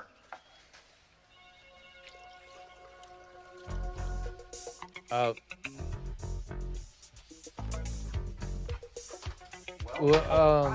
looking. Wait.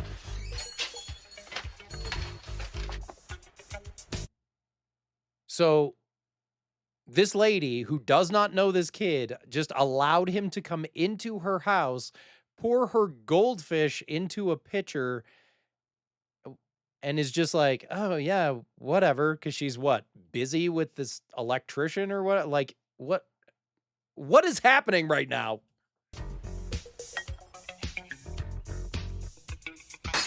What was that? Wind chimes? Maybe I can't wait any longer.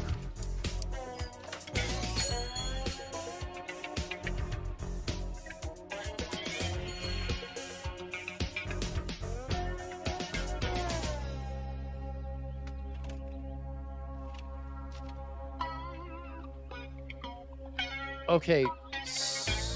Okay, so let me see if I got this right. So he put a coffee pot, what do you call that? A carafe or something?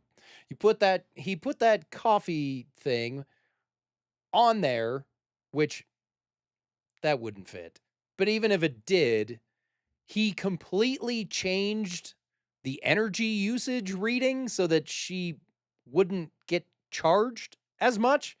But here's the question. How would he know to do that? How would he even know that that was what they were talking about? How does he even know who this guy in a yellow hard hat is? He could have just been some weirdo fixing her fence and come in for lemonade. Like, he doesn't know who this guy is. Oh my goodness. All right, this is wacky. This is very wacky, this movie. I don't know, dude. I don't know.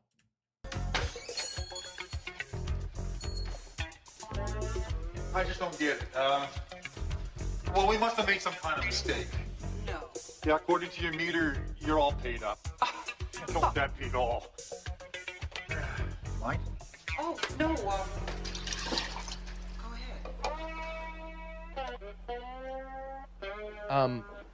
You're drinking it. You're drinking it. You're drinking the fish. You didn't notice? Oh. I gotta go now. Sorry about that mix-up. Oh, that's okay. This guy's in the club of people that doesn't look at their drink as they're drinking it. All right. Now you can just rustle up that stupid envelope. Wow. You mean this one? Sometimes the thing you're looking for is staring you right in the face. Oh, you see that? That's the thing that his mom used to say. And this lady that we have no idea who she is, and he doesn't know her either, and he's known her for 5 minutes, and somehow he knows where her bills are and how to fix her meter. Okay, sure.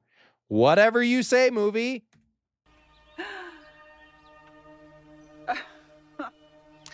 Now, what can I do for you? Are you my Well, I'm not mom? going to let my hero get out of a place like this without a reward. Well, I guess I could, use some brackets to fix the trucks on the board. Oh. I think this looks like a lost cause, don't you? Wait a minute. Wait a minute. Hold on. You don't have to. No. Just no. wait You one have hot second. the perfect thing.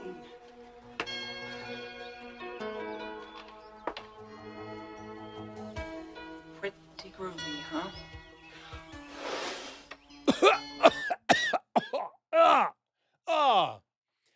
Why would you blow all that dust in my face? What's that supposed to be? Excuse me? This beauty once belonged to the amazing Verini. Who? He was this crazy old man that owned the Mill Creek Magic Store. But you know, this could really be something special with a little work. You want it? Well, all right. You know, the magic store was trying to diversify. They went out of business. Magic store starts carrying skateboards. So what? Shut up. It's a movie.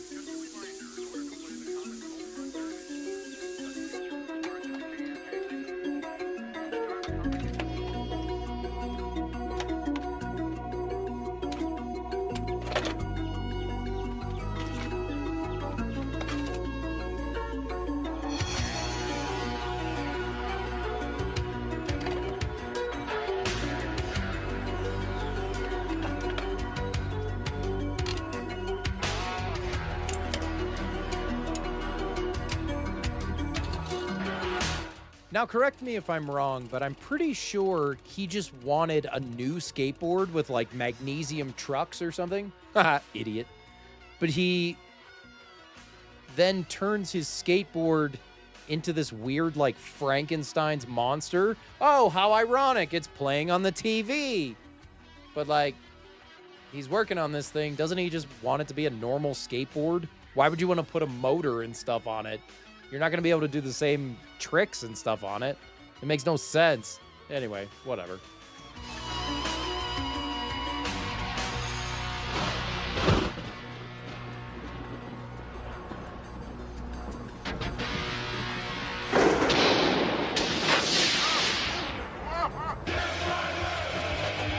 Whoa, okay.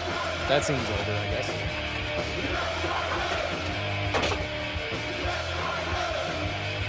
I don't know if we're going to get an and cut in this bingo tonight because everything's edited pretty tightly, but I'm sure we'll see one.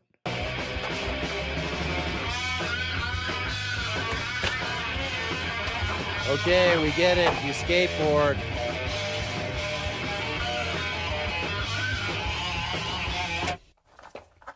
Rummage time! Rummage time?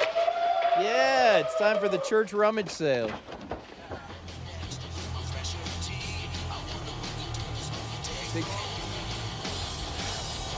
It's weird because they just like introduce scenes and then end them.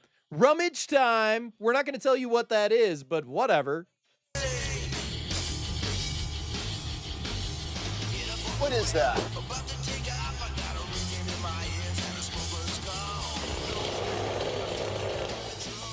Oh. Up. Up.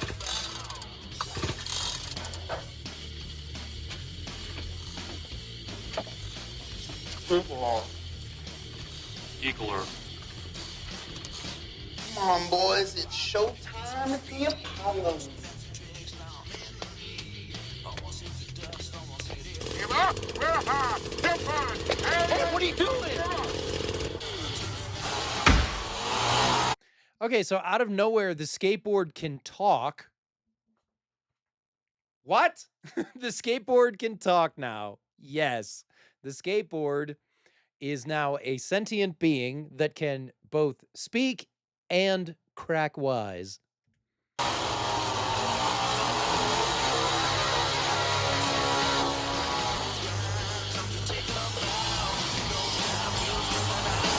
Whoa! Everybody look out! It's a kid on a skateboard!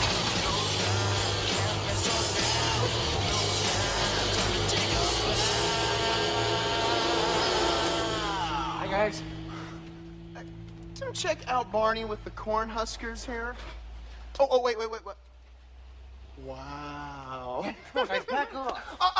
Have a seat, son, because I gotta talk to you about a few things. You see, because I'm having a problem with your face. Here? Leave him alone. I could use these, man. Oh. What?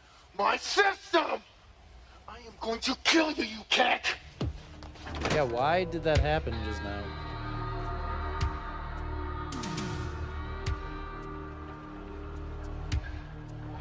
Zach, Booby, it's your turn to attack. Wait. Yeah, wait.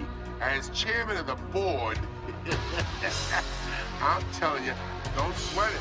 He's Wait, he didn't know the skateboard can talk? The skateboard was just talking. He wasn't wondering where that voice was coming from? guys are Barneys. Pick on somebody your own size. Don't get me started. What is this, Tyler? I don't know. Round and round I go, and we're like... What is this, Tyler? I don't know. Stop yelling at me. You always do this. Stuff nobody knows. Hello, little toes that live in a shoe. Here's a little oil just for you. Tinkle, tinkle. Kill him! Yep. Kill him. The skateboard. Zach, time's up. Let's get the hell out of here. Yo-ho-ho! Yeah! Let it rip! Whoa! Up in it! Oh, get me out of here! Oh, no! Up in it, baby! Go! Here we go! Come on! Good for you! Ooh, the posse thinks they've got us surrounded. Don't suppose you guys are recruiting new members today? Look out, Dorothy! It's a twister! What? Where is that smoke coming from? He's gone. What? No! He bolted down on us! Get him!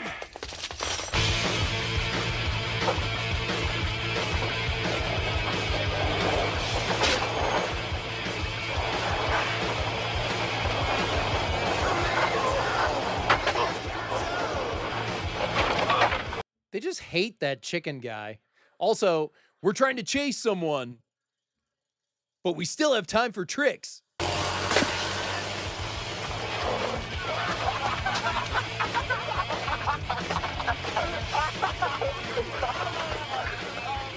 hate that kid.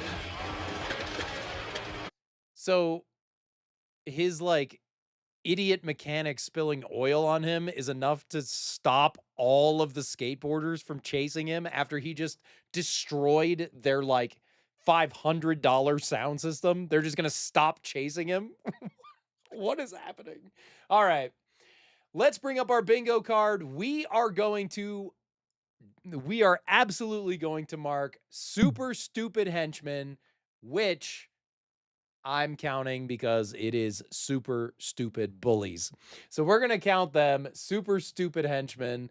How's your bingo card looking, everybody? We've got 3 squares covered so far. Let me know if you get a bingo, and your first comment of bingo will get pinned.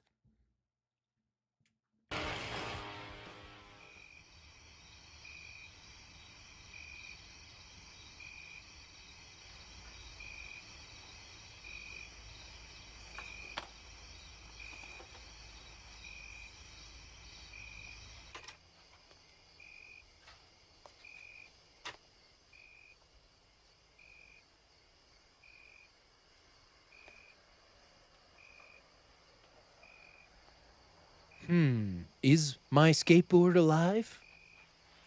Or was I just imagining it? Hello? Says well. Good night, Rip. Hey, don't speak over me like that, pal. You scared me. Slaps him in the face with his weird, like, robot Yeah, dome. Rip, Zach. This isn't really happening. Believe it. Okay? Stand corrected. Zach, I'm here to help. Are you, man? I mean, do you understand what I'm saying? Of course I do. I wasn't assembled yesterday. I'm eating all overload, Rip. I mean, So, but you were, actually. Modesty forbids, but if you insist, grab on. The sky's the Ew. limit. Ew, I don't want to touch it. Where's that thing been?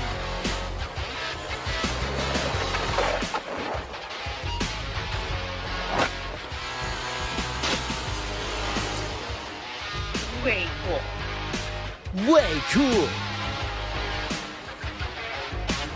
Also, I guess now that the skateboard's alive, it just makes Tyler.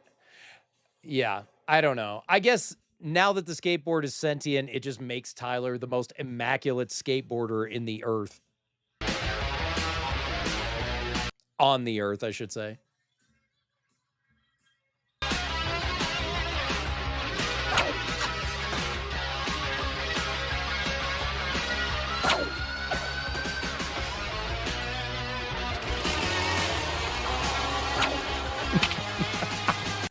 Also, the skateboard physically throwing a baseball at Tyler will never not be funny.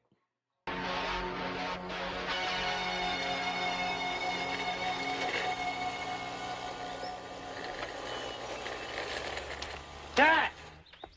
I know I shouldn't have snuck out last night, but something really weird happened. Dad?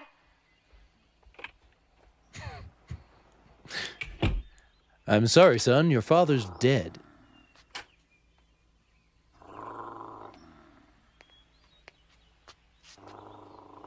Rip. Can a guy catch some Z's around here? I don't know, because sentient skateboards shouldn't need to sleep. Have you seen my dad? Dad, it's unbelievable. You gotta go home and check this thing out. Hey, pal, how's it going? This guy is the It's alive. station manager. What? Slow down. How is he a clown? I know it sounds extreme, but he's actually alive. We're coming back from cartoon in 10, Franco. All right, Zach, this is gonna have to wait till we get home. But Dad... Later. 3, 2. Wow, sure do love those Power Pal cartoons. How about you, little Franco? They make me so happy, I want to spit. And we'll be right back after these words from our friends at Big Dan. Sign there on the bottom line. 1 full year, bumper-to-bumper service protection. All parts and labor, plus a loaner car for you while yours is being repaired. Well, now that's more like it. Well, it's like I always say, Sheriff, you're in good hands at Big Dan's. Oh, and time? Look, I got to run, Sheriff. So you can just give Earl $50. What $50? What $50? Well, it's right here in the contract. There's a $50 deductible for each warranty service that's done. But I thought... No, that's all right. Earl will bring your loaner car right around in a minute, Sheriff. So thank you very much. I got to go now. Listen, and thanks for your business, you hear? Thanks a lot. Bye-bye.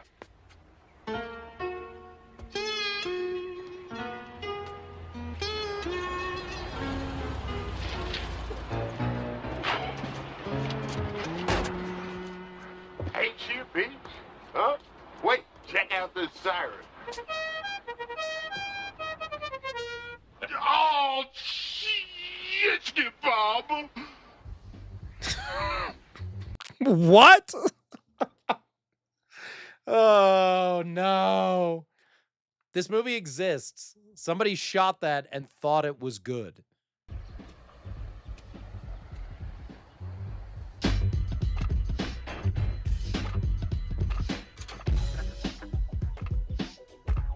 Hey, Zach, you're missing the party. I'm ready to rock and ready to roll. I'm full of spunk and full of dough. What are you doing here? Hey, who stopped? Okay, I actually messed up earlier. I'm pretty sure Tyler is the name of the bully and Zach is the name of the main kid. My bad. My bad. I was calling him Tyler for a second. But that leads me to our next bingo square. I want to mark overly dramatic acting. Yeah, that last bit, every single thing that someone said was way over dramatic. And pretty much this entire movie is trying to take itself seriously when it cannot. The main character's dad literally was just in a clown suit trying to do a commercial for cartoons. What is happening? That is not what a station manager at a TV station does. What is this, UHF? Music. We were having fun until Mr. Bluntbutt showed up. Why don't you go home and tell your mother she wants you? Why don't you go home and tell your mother she wants you? Also, who initiated the dance party? Now, presumably that girl walked in, met a sentient skateboard, who said, you know what? I think this is a perfect opportunity for us to get to know each other better. Let's see our dance moves. That's a great icebreaker. Let's just dance. Let's do that. Hey, no, wait. My ball bearings were just loosening up. What? We don't need her hanging around. Hey, Zach, I got wheels to spin. Call him Rip? That's way cool. Listen, you little sneak. Nobody asked you to stick your nose into my business. It is my business. My mom's the one who gave him to you. Maggie's your mother? Yeah. What of it? Nothing. So where's your father? Gone to heaven? Oh. I'm sorry. Okay, again, overly dramatic. Did your dad die too? Every time he's on TV, he dies. It was my mom. That was good. She died last year.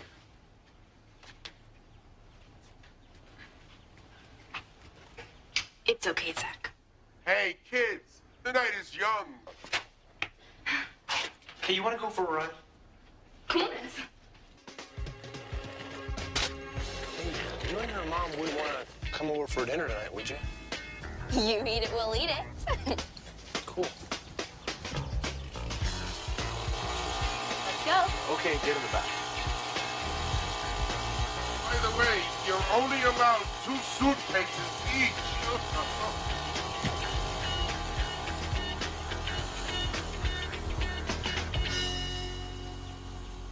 How's my favorite purveyor of previously owned merchandise today? Well, that certainly is an optimistic way of looking at things. Oh, what's the matter here, darling? You got those end-of-the-month bill-paying blues again? I swear, I think those doctors are buying Maseratis. Why? What did those quacks say this time? Well, they ran the tests, and it looks like Jenny is going to need the surgery sometime next year. So now the little girl needs surgery? So this lady can't pay her bills. The main kid's mom died. Her dad died. He, for some reason, has a crush on the girl's mom, and that's clearly why he invited her over to dinner. His dad's career is in shambles, and now the girl needs surgery? What is this, Everything the movie? Now, there's something you don't see every day. A gumball machine? I'm pretty sure I saw a gumball machine yesterday. Oh, yeah, I found that in the back. You've given me the hard sell again? Dan Tanner, I know what you are thinking. This is I a am collector's not item. going I to remember let this, you- okay?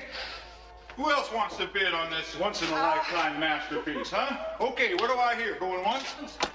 Going twice? Sold To the very handsome gentleman in the Stetson hat. Dan, this is way too much. You are too much. Wow. Oh, Lord, I just don't know what to say. Say you'll marry me. Dan, I am so fond of you. It's just that Dude, you're just buying a gumball machine. Slow your roll. it's too soon for me to think about something like marriage. I know, you I know. Can't blame a fella for trying, can you? But we're still on for Saturday you- night. We You sure totally are. can. Same as always. Okay, I'll see you Saturday. Okay, so they're dating, I guess. Bye.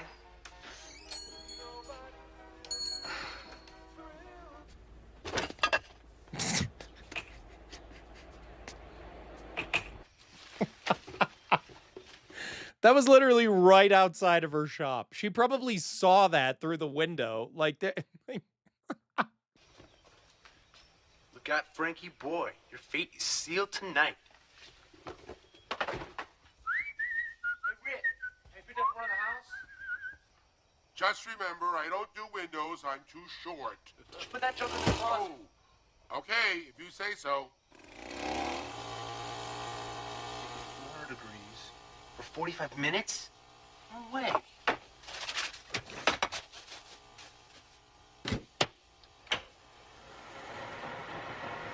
I'm starting a new moving company, starring skateboards.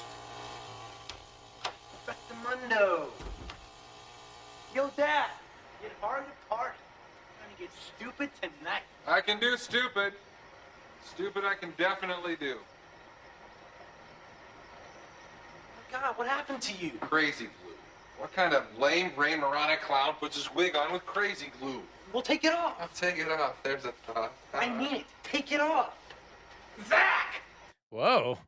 That, that's what happens when you put your prosthetic on with super glue. What's your problem? We're dead. We're dead? What do you mean we're dead? No, Dad, don't answer it. Also, how has that microwave not exploded yet? He just put a giant thing of tinfoil in it. Zach! Where's the furniture? Huh? What's this stupid skateboard doing in here? Stupid! Look who's talking! Picks it up and punches it in half. At him! Let me at him! Cut it out.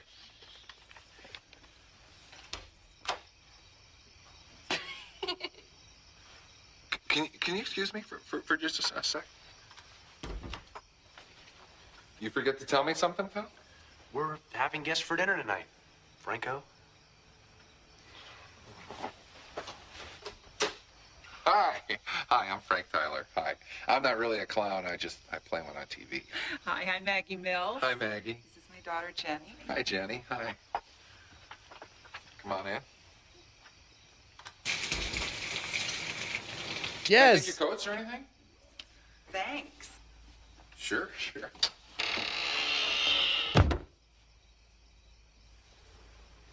What else could go wrong?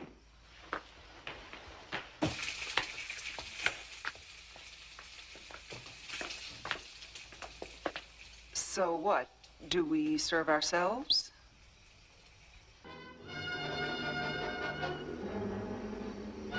That scene was very funny.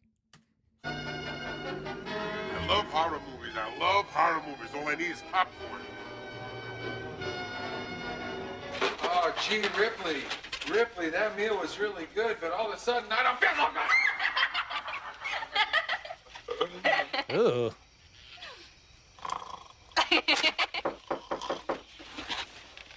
That girl is like 15. Why is this grown man tickling a 15-year-old girl?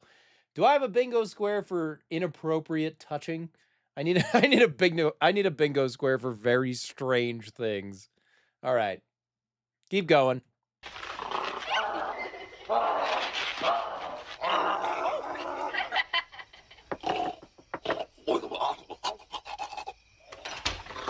Help you?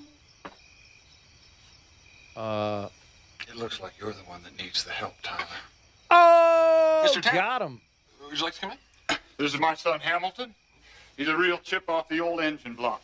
Remember that big jerk I told you my mom's going out with? Commercial that he did, that he went home and cooked himself up a humdinger of his own. He dragged me over here all the way tonight. Tell you about it, didn't you, Ham Man? Yes, Didn't sir. you? Yeah. Oh, you're gonna love this. If you're not 100% satisfied with the deal you get at Big Dan's Acres of Autos, why then you can just lynch me up. Because if I'm lying, I'm dying. If I'm lying, I'm dying. He thought of that himself. What? Maggie?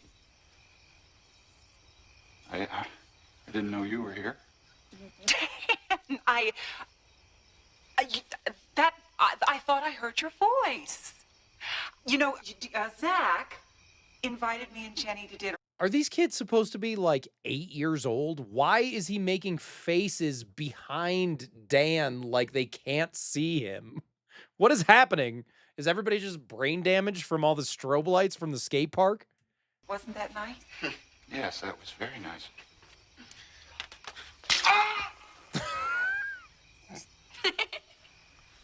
All right, Jenny, May, Mills, we are going home. It's just getting good. Now. I love movies like this where they do jokes. Like somebody wrote jokes into the script, but the director and the filmmakers have no comedic timing, so they're just doing things. I love movies like this because it's just so funny to me how you can like just have no sense of any kind of comedic timing but still try to execute the jokes. Well, in that case you end up executing the audience. But Now, the men have some, I don't know, something to discuss. Frank, thank you so much for dinner and for the Peachy show. Oh, thank you.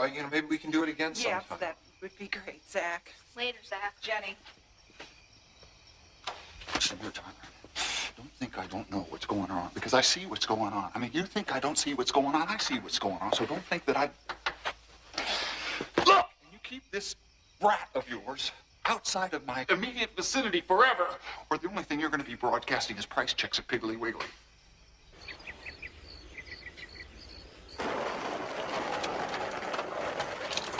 okay. What's up, man? You ready to take care of Barney? I'm down. I'm down. Let's do it.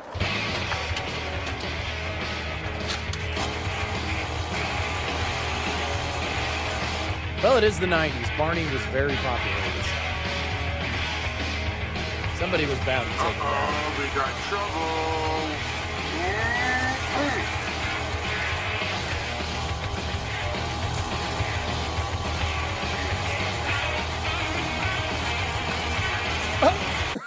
Did you see that? Somebody literally just fell. Like somebody just... Watch this. Look at this. The one guy who... I thought his name was Tyler. Maybe his name's Hamilton. I don't know. I don't know what the mean kid's name is, the bully. The kid that he rode up and then said, "Are you ready to take care of Barney?" Just freaking eats it in this scene, dude. Watch this. Boom! Eats it, dude.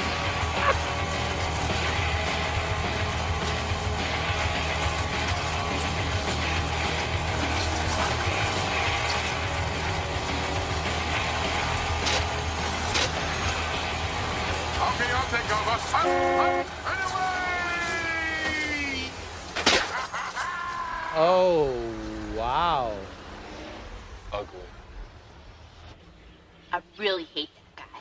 Just thinking of him as my dad. Ugly? That overgrown hamster's my stepbrother makes me want to chuck biscuits. Shoot, Ham's own mother couldn't stand either of them. That's why she left town 2 years ago. Smart woman. So why did your mom go out with him? I don't know. He always acts real nice around her. He's rich and Mom thinks I need some bogus operation. Serious? Yeah, but I'd rather die than have Mom marry a tanner. Especially after what happened to my aunt. Go on, what happened next? Mom says my Aunt Sester used to run this town back in cowboy days. She owned the whole gold mining company and was really rich. Until Dirty Dan Tanner and his gang held up the payroll train. They stole about $1 jillion worth of gold. Okay, was this like 200 years ago? Like, when would this have been? For real! The sheriff and his posse caught up to them, and there was this big old honking shootout. The sheriff raised his shotgun. Okay, Tanner, end of the road. But bam! 2 barrels of buckshot right through the eye. Hey, you got me, Sheriff! That's the movie we should be watching. And that was the end of Dirty Dan. And my aunt's money. All that's left is his dumb old water tower. So what happened to all the gold? Nobody knows. Some people think Dirty Dan left a map. Oh, excuse me, sorry.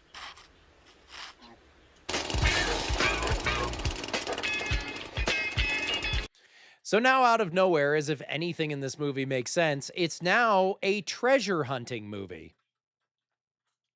Surprise.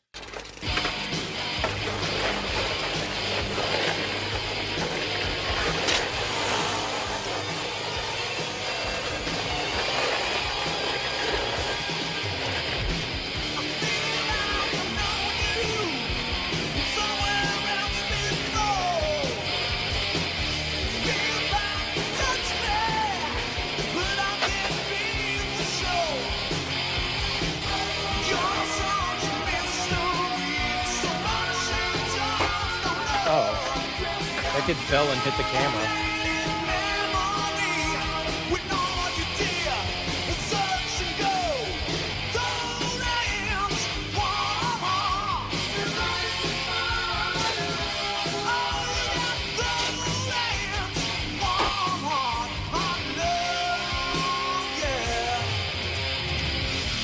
Again, my point, this movie is called The Skateboard Kid, and most of the kids that skateboard are not very good.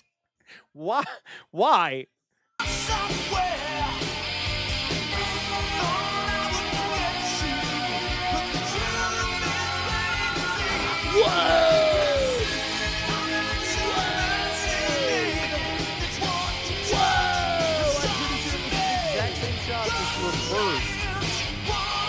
Wow, the camera is bouncing everywhere. Holy crap. Look at the look at the telephone pole.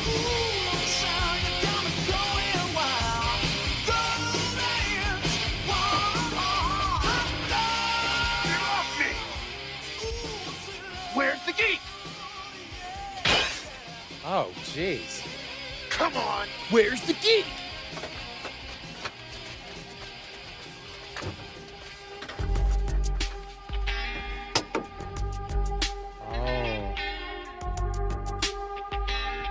Of course we did. We're a team. Okay, Bill, what can I do for you? It's about your mortgage. Thanks. How about if I just co-sign that damn loan? Dan. What? That would change things considerably, Mr. Tanner. Considerably. Dan, I appreciate what you're Oh, trying come on, to do, honey. but We this can't is have one of Mill Creek's oldest establishments go belly up. It'd be bad for the town's image. But Dan. No, but nothing. Thanks. Get over But here and set up those Dan. papers. Me and Maggie, we got some confirming to do. Now listen, Dan, this is just Marry me.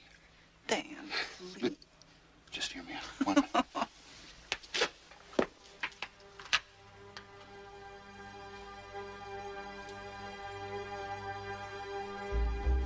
Maggie, darling. Now, I know I'm not the most romantic guy around, or the handsomest, or the smartest. But you got it. Well, maybe the handsomest. And the smartest, too. I'm not anyway, you gotta know how I feel about you, honey. I mean, I really do have deep feelings for you. I mean, for you, Maggie, and somehow I'm kind of thinking that maybe you feel a little bit for me too. I do, Dan. It's just that I don't think it's exactly the same. I'm gonna promise you something. I'm gonna love you forever. I'm gonna take care of you. If you would just promise to be my bride.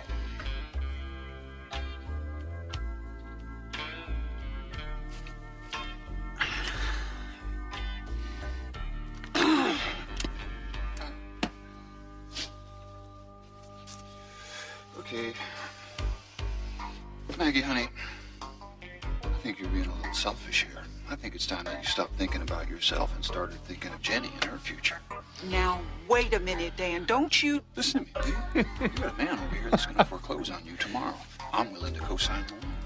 Your little Jenny girl, she's got that ticker thing. I could take care of that in a minute. When traditional means don't work, just blackmail someone into marrying you. So what do you Do say? we have a bingo square for that? No, we don't. And cut. Okay. I'll marry you. Damn! Did you hear that? She said yes! All right, nuptials tomorrow at noon. Tomorrow? Everybody's invited. Tomorrow? The whole damn town.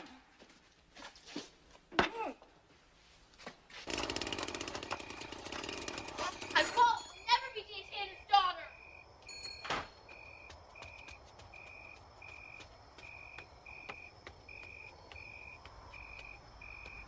Hey, something's up with Jenny. Come on, let's go. What you think? Here you are. Pick me up. I never was good with ladders.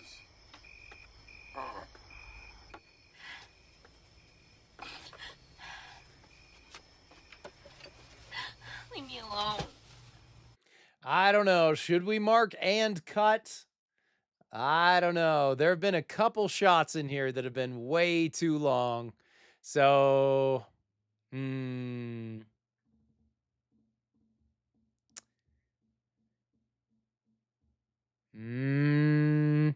don't know. I think in lieu of that, I think that we should mark bad CGI and effects. There's no CGI in this movie. Actually, we're going to save that one for later. Let's mark and cut.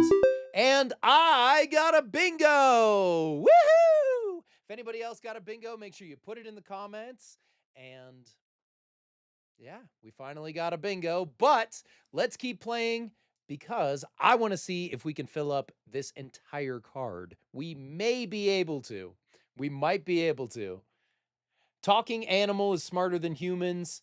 I actually think that we can potentially mark that one. The skateboard isn't a talking animal, but it's kind of similar. So let's see how it goes by the end. Let's see if he does something that's smarter than the humans, but that's not a very high bar because the humans are pretty stupid in this movie. I can't believe she's gonna do it. I can't believe she's gonna marry that sleaze bucket. Oh, don't cry. Dad. Way to go, Valentino. Dom, you took one too many of your medications. You're a real sicko. Flattery will get you everywhere. What?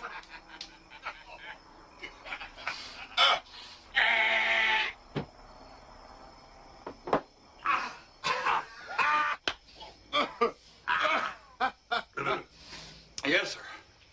I finally bamboozled the Millswit into marriage. I tell you, it was like closing the greatest deal of my life, Earl. But I don't get why you gotta marry her now that you're holding her mortgage anyway. See, you just don't understand about true love, cousin. Well, Maggie Mills is like a... Well, she is everything graceful and poetical. What if she backs out? Well, then I'll foreclose you, hammerhead. Oh, yeah. Woo, woo, woo. And besides, we'll get great-granddaddy's treasure back. How you gonna do that, cuz? Right here. In this little safe, And that little, see, I got me a treasure map.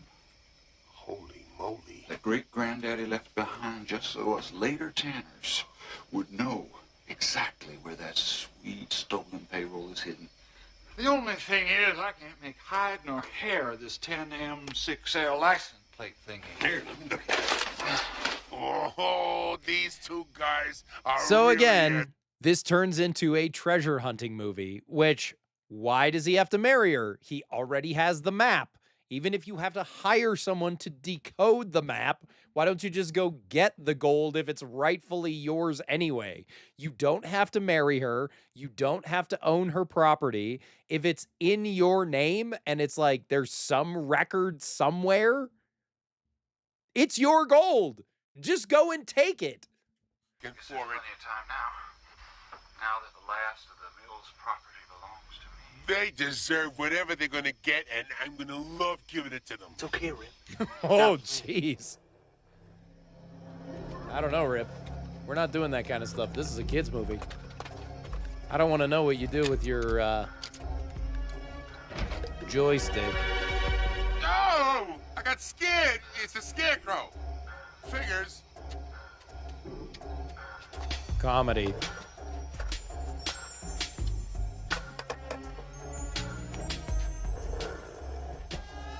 Sneaking around, looking for some stuff. Trying to get Dan Tanner out of the marriage so he doesn't get the treasure. Dumb guy is dumb. Try to find the treasure map. What they gonna do? Say ah. Give your early what he wants.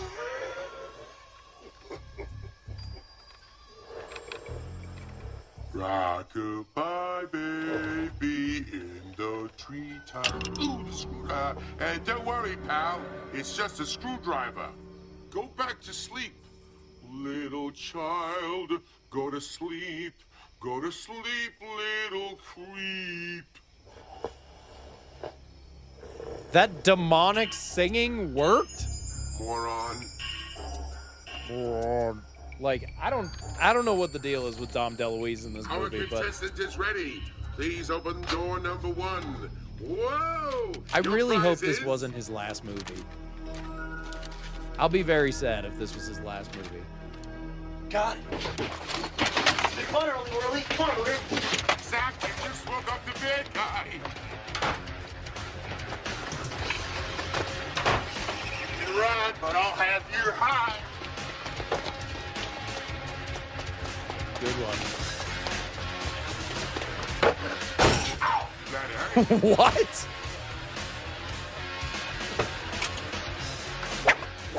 Oh! Oh! So that's what the joystick is for. Hey, it's a kick and run, but behind.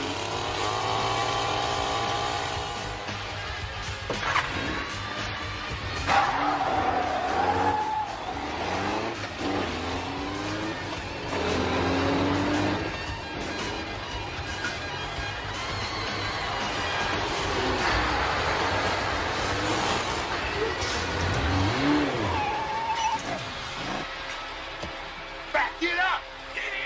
Back it up! No, wait, stop!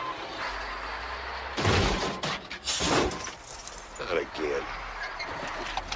Not again. You caused the cement truck to crash into a Mustang before and pour cement into the whole thing? Like, you've done that before? You absolutely should be fired by now.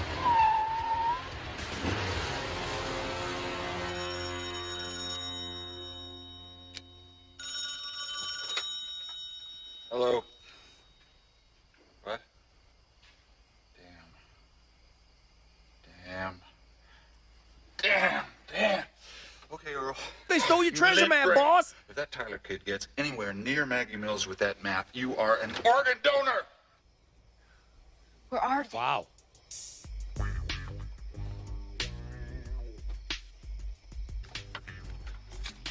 Tower to Jenny. Come on, you little pipsqueak. Where are you? Don't call me Pipsqueak. Where are you? Open the window and stand back. Also, she is not small. She's like a normal teenage girl. Robin Hood would be proud of you. Oh, good thing she ducked. Just shoots a crossbow at her. So did Jeannie. Okay, now pull the rope in.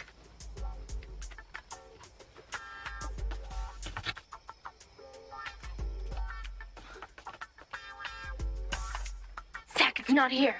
Zach, over there. Look. No. You had one job.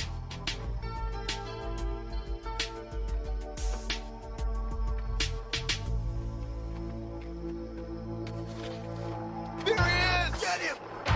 No. Oh no. Why didn't they have the skateboard say, oh no? Hope you have an idea. My wheels are turning. Oh, wheels, don't fail me now. Whoa!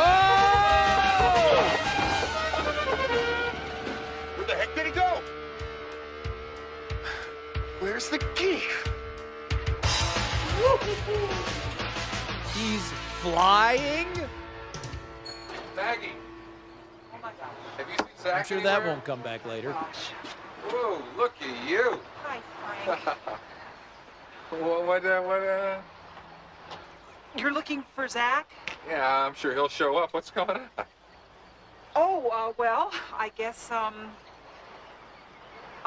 kind of getting married this morning. Mary. I guess that means our date's off, huh? Who's the lucky guy? She had like half a day.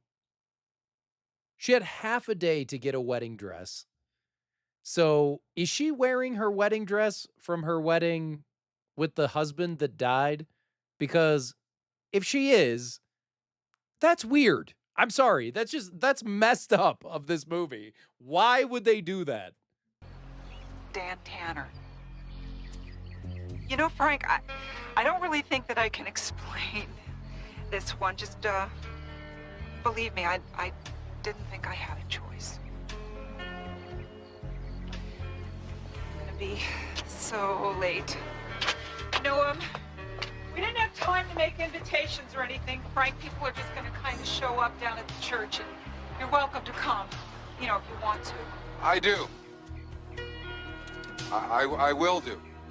Oh, he said I do. The mark of a genuine love interest that truly is not deserved in this movie.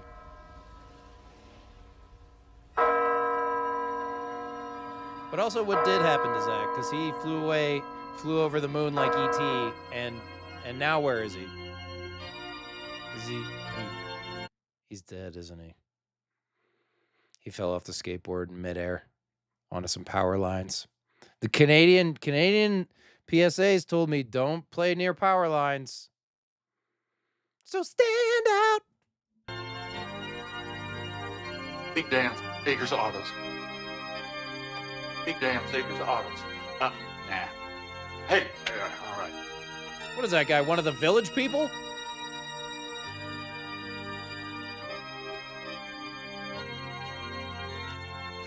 I hate these flowers. I hate them. This is stupid.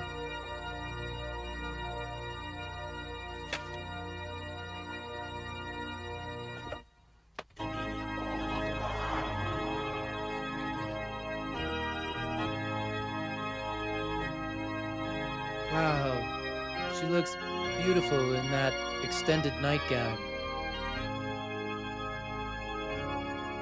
Zach, time's a-wasting. I don't see Jenny, Rip. Can you? I could if I had eyes on my stomach. No one's doing? paying attention. Just look through the window. Also, why is that scarecrow? It's our only oh, chance. okay, he's part of the plan. Gotta get the map to Jenny, Rip. Wow. Trust me. The map. Okay. I'm off. If you only had a brain. Dearly beloved, we are gathered Who? together in the presence Oh, of the you started without me. Oh. to join this man and this woman in holy marriage, instituted and I had a flat tire. Marriage I'm is so sacred. sorry. I must look a fright. The respect of men and You, now you. we will pledge our troth. Yodel-o. No, any just reason why Yep, we should it's not be me. joined. Do you, Dan, take Maggie to be your lawfully wedded wife? I don't know, man. If a scarecrow rolled through my wedding on a sentient skateboard, I think people would notice. But who knows? Maybe they're just so enthralled in this shotgun wedding where he just wants the treasure, you know. Baby, I don't know.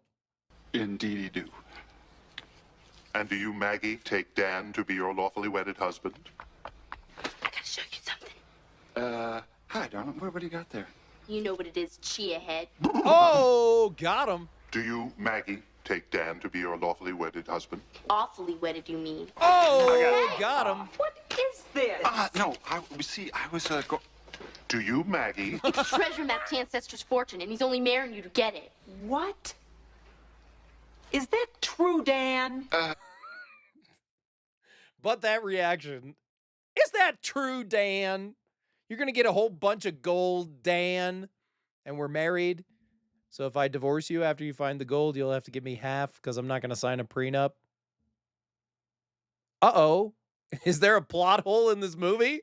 Let me tell you about this, Sugar Plum. You see, I was waiting, and I was going to give that to you as a little honeymoon present. Now, Jenny, darling, why don't you give it to me? Sure, Daddy. Do you, Maggie, take Dan to be your lawfully wedded husband? I do not. Oh, got him. All right, kid. I want that, and I want it now. Hey, Dan.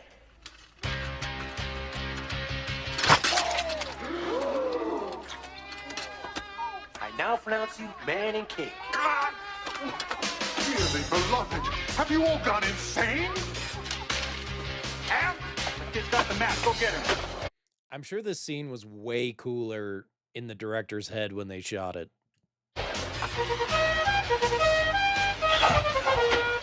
Not the police. Oh! Dad, I'll meet you at Maggie's shop. What the hell's going on? What? The dad got a ride with the police sheriff? Why? Get him!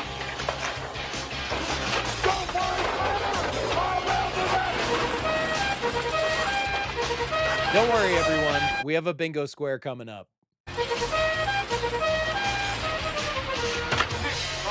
Don't do this to me now. Don't do this. You need me.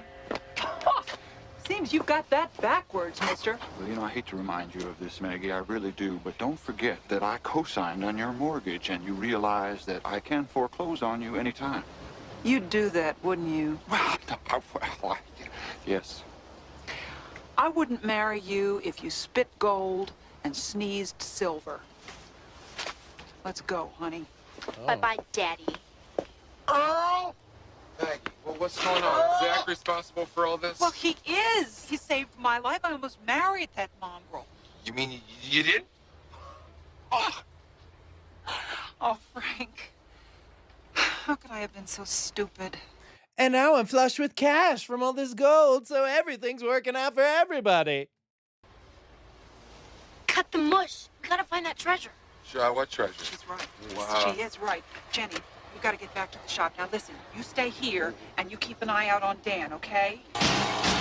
Okay, again, why did Dan need her? He didn't need to marry her. He co-signed the deed or the whatever. He co-signed the mortgage for that property. And so he already owned the property where the gold would be found. It's technically his great-grandfather's gold.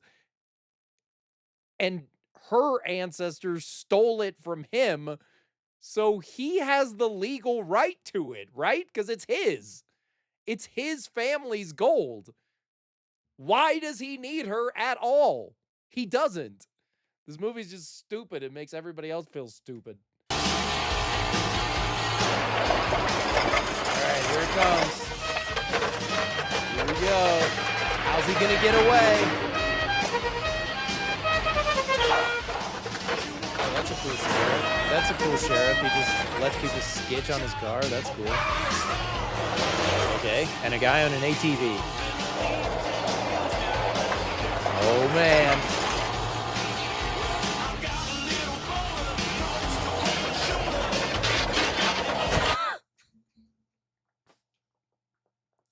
And these kids fall again, dude. These kids suck at skateboarding. What is happening?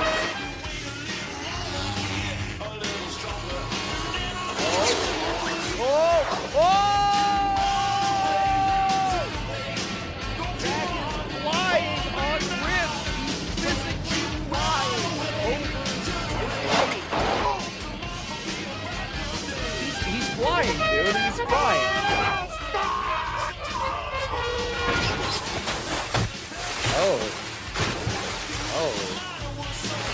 Production. Oh, no. Oh, Thank you so much for flying here, Rip. Oh, And on the left, the lovely mountains of Hang. All right, my friends. If you didn't get a bingo before, hopefully you get one now. We are definitely marking bad CGI and effects for the flying. It is so bad. It's so bad looking. Wow. Wow, the Skateboard Kid. But this is kind of what this movie's known for. So if you got a bingo, let me know in the comments. And let's see if we can keep filling out this card. Wow. Movie's almost over.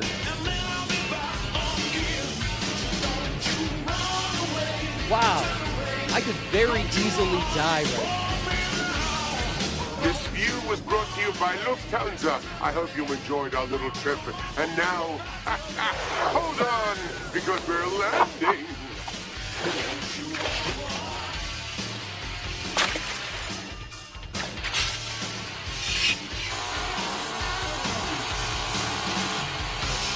Why is he back on the road? Rip can fly. Why would you ever go back on the road unless he was like running out of gas or something? Give me the map, fool! Get more, Cam. Okay, that would... Anybody watching this stream or this movie, skateboard versus ATV, not a fair matchup.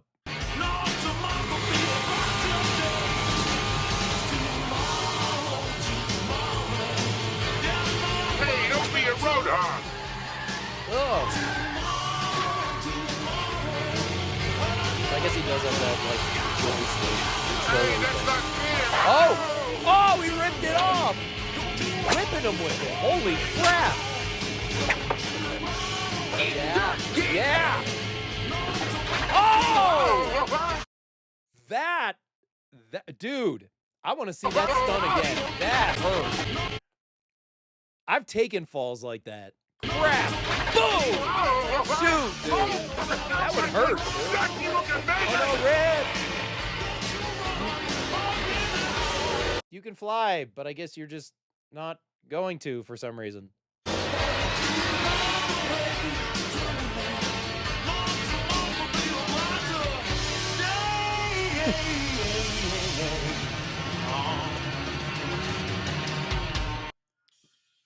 Zach is just dead. Ham, help me up. Give me the map first. Okay. It's in my shirt pocket.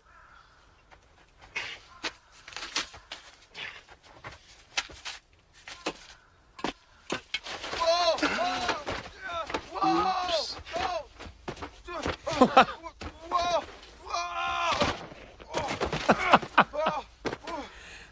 You gotta get a grip, dude.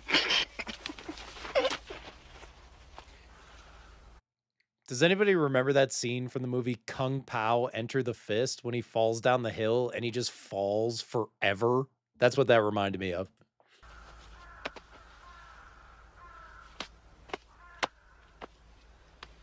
Rip.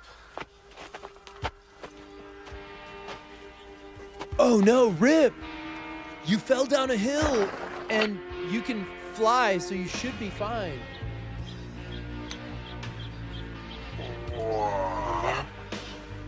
Ew. Best friend I ever had. Kiddo. Pal.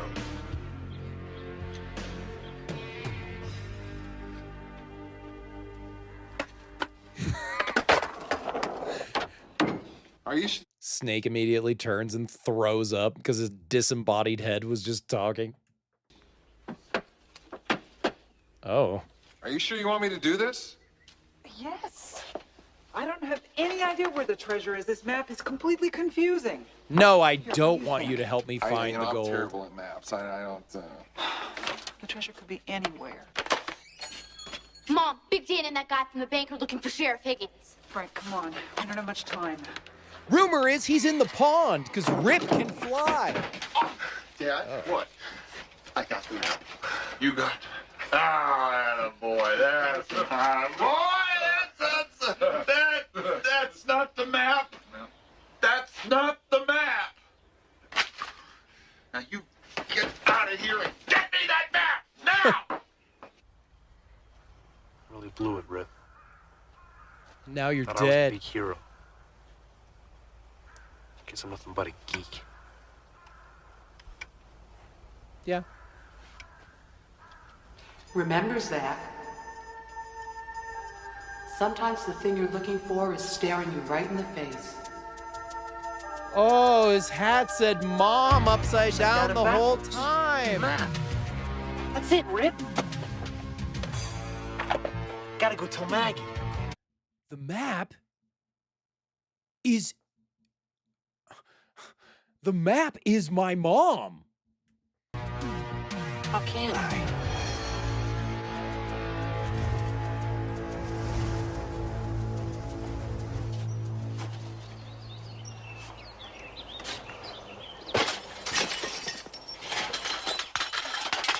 Oh yeah, they're still right next to each other, aren't they? Frank, come back at 6 o'clock. What's on it? Hey! Get off my property!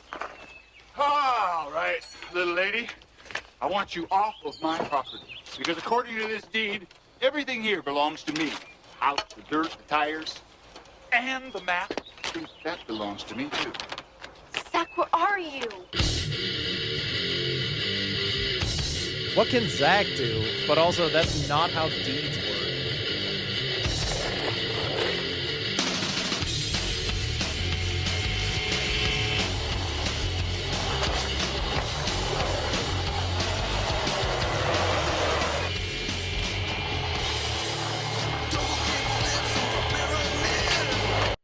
So, is there enough wind for him to be using that as a sail?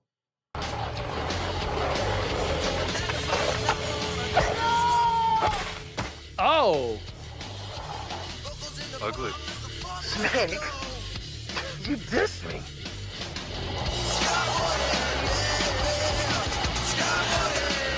Snake, you dissed me. We'll still be friends, though. It's just a goof. My dad's just, like, looking for gold or something.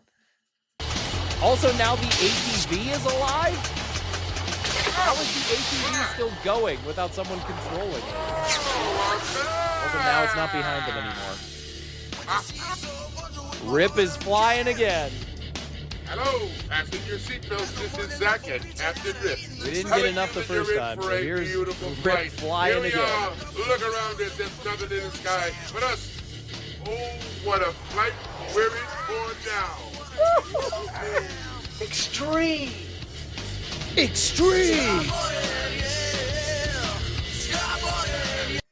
Dude, the wide shots get me every time. Oh, no. Oh, this movie's amazing, dude. I love it so much.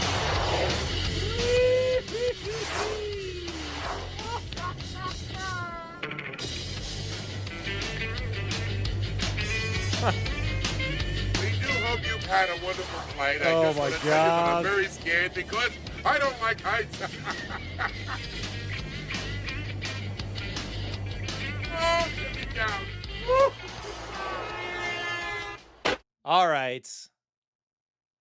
We marked it already, but this is the absolute definition of and cut. So if you missed that, make sure that you mark it. That scene just went on way too long. All right. Let's finish it up. No! Okay. Come on, Rip. Let's get busy. Zach, Rip! Hey! Ah! Yo! Knew it. The water tower. Way to go, Sherlock. What the hell is that damn kid doing? Come on, Rip. Kick it, Zach. I'm gonna rope this here. The water tower? After all this time, the gold was in the water tower? The most obvious place you would look? Mustang!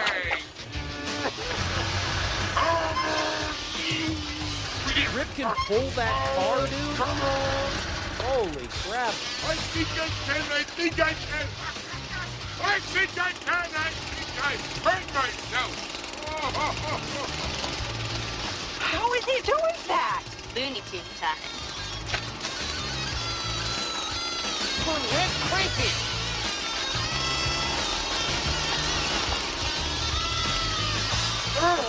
Okay, Tyler. Oh, into the rug. Rip! Frank! Frank! Holy crap, he just shot that kid. Whoa. Okay, this movie's getting very real for a second here. Wow. But also, okay, the name confusion from earlier. I think his name is Zach Tyler. That's what I think. I'm pretty sure. Anyway. Yeah, I think my favorite part of this scene is that they just let it happen. They just let it happen. He is moving that car at literally half a mile an hour and nobody stops him. Nobody does anything. They just let him do it.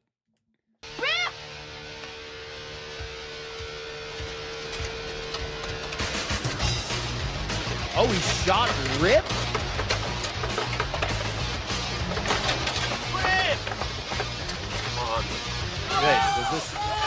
Wait, was this not their plan?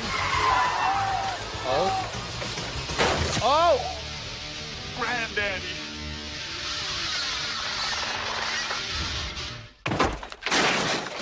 Oh. How did that happen? Hey, get out of there! Get away, you fucker! Get out! Get out! Out of the way! This is mine! All mine! Get him out of there, Banks! Get him! Put that down! I saw that! Get that guy! This is my property!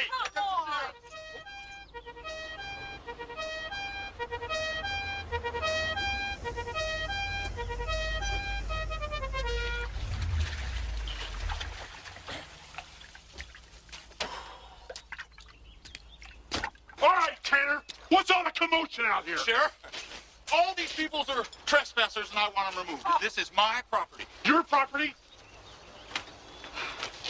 Is it true, Maggie? Oh, Sheriff, the land is his, yes, but the fortune belongs to the Mills family. You know that the whole darn town knows it. Wait a minute. The treasure was in that water tower. That water tower was on my property. So I don't care what you say, okay? And I don't care what you say. Hold it. Seems fair. Hold that. Hold that. Well, this deed says you have the rights to the land and the dwelling zone. Yeah, so? So that water tower isn't a dwelling. Look, nobody asked you to stick your nose into my damn business, okay? Now look, Egan, you're not going to listen to that load of mess of hooey, are you? All these people removed? Hmm? Come on, Egan, I want your answer. I want it now. I'd say that tower looks like a utility structure to me. Oh. You heard me. A damn utility structure, not a damn dwelling. The damn tower is Maggie's. Does the deed say that she owns all the utility buildings? What kind of deed is this? What does that deed say? What also? Yeah. What?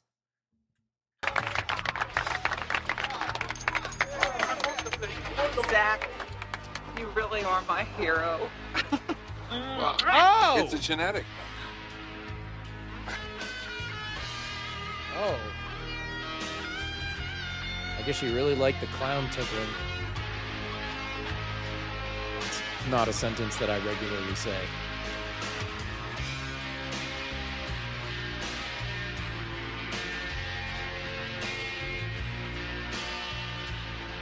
Hey, pal. Maybe we can get you that fancy skateboard after all. Because we got gold! It's okay, Dad. I've got everything I need. Including a concussion and multiple broken ribs.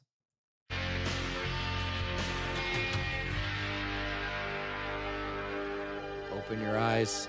Open your eyes. Open your eyes. I now pronounce Oh. you husband and wife, finally.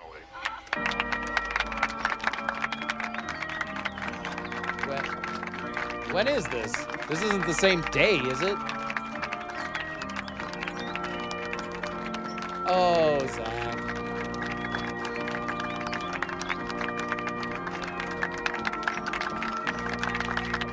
KMIL, 50,000 watts. Sorry.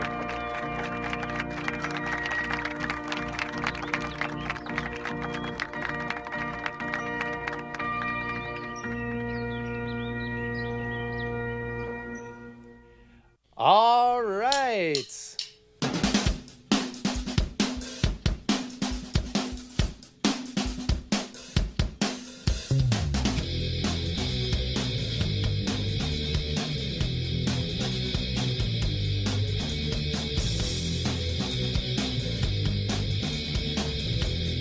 All right, my friends, that was the Skateboard Kid. If you want to continue to watch this Trash Kittens music video, I'll leave it on in the background. Thank you guys so much for joining me tonight on this Friday Night Live. It was a ton of fun. We had a lot of fun talking about stuff. And if you enjoy these bad movie bingos, put your suggestion for the next bad movie in the comments, and I read every single comment, so let me know what you think would be fun to watch for Bad Movie Bingo. We did get a couple bingos here. I am pretty happy with that. I think, you know, just to clinch it, I do think that we can mark... I think that we can mark Talking Animal is Smarter Than Humans, because it did seem like Rip came up with some of the plans. So let's grab that. And if that helps you get a bingo, let me know in the comments. The first comment that says bingo, I will pin. So thank you guys so much for watching. It was super fun hanging out with you guys tonight. And I hope you guys have a wonderful weekend. Just as an FYI, if you can give a thumbs up for this video, and I will likely have multiple videos coming out this week. Give those a watch. Let me know what you think. And yeah. If you're not subscribed, make sure to subscribe, like, all that stuff. If you can hype the videos, that'd be awesome too. I don't know if you can do that on a live stream. I don't think you can, but it was great seeing you guys. Have a great night. We'll see you next time. Peace.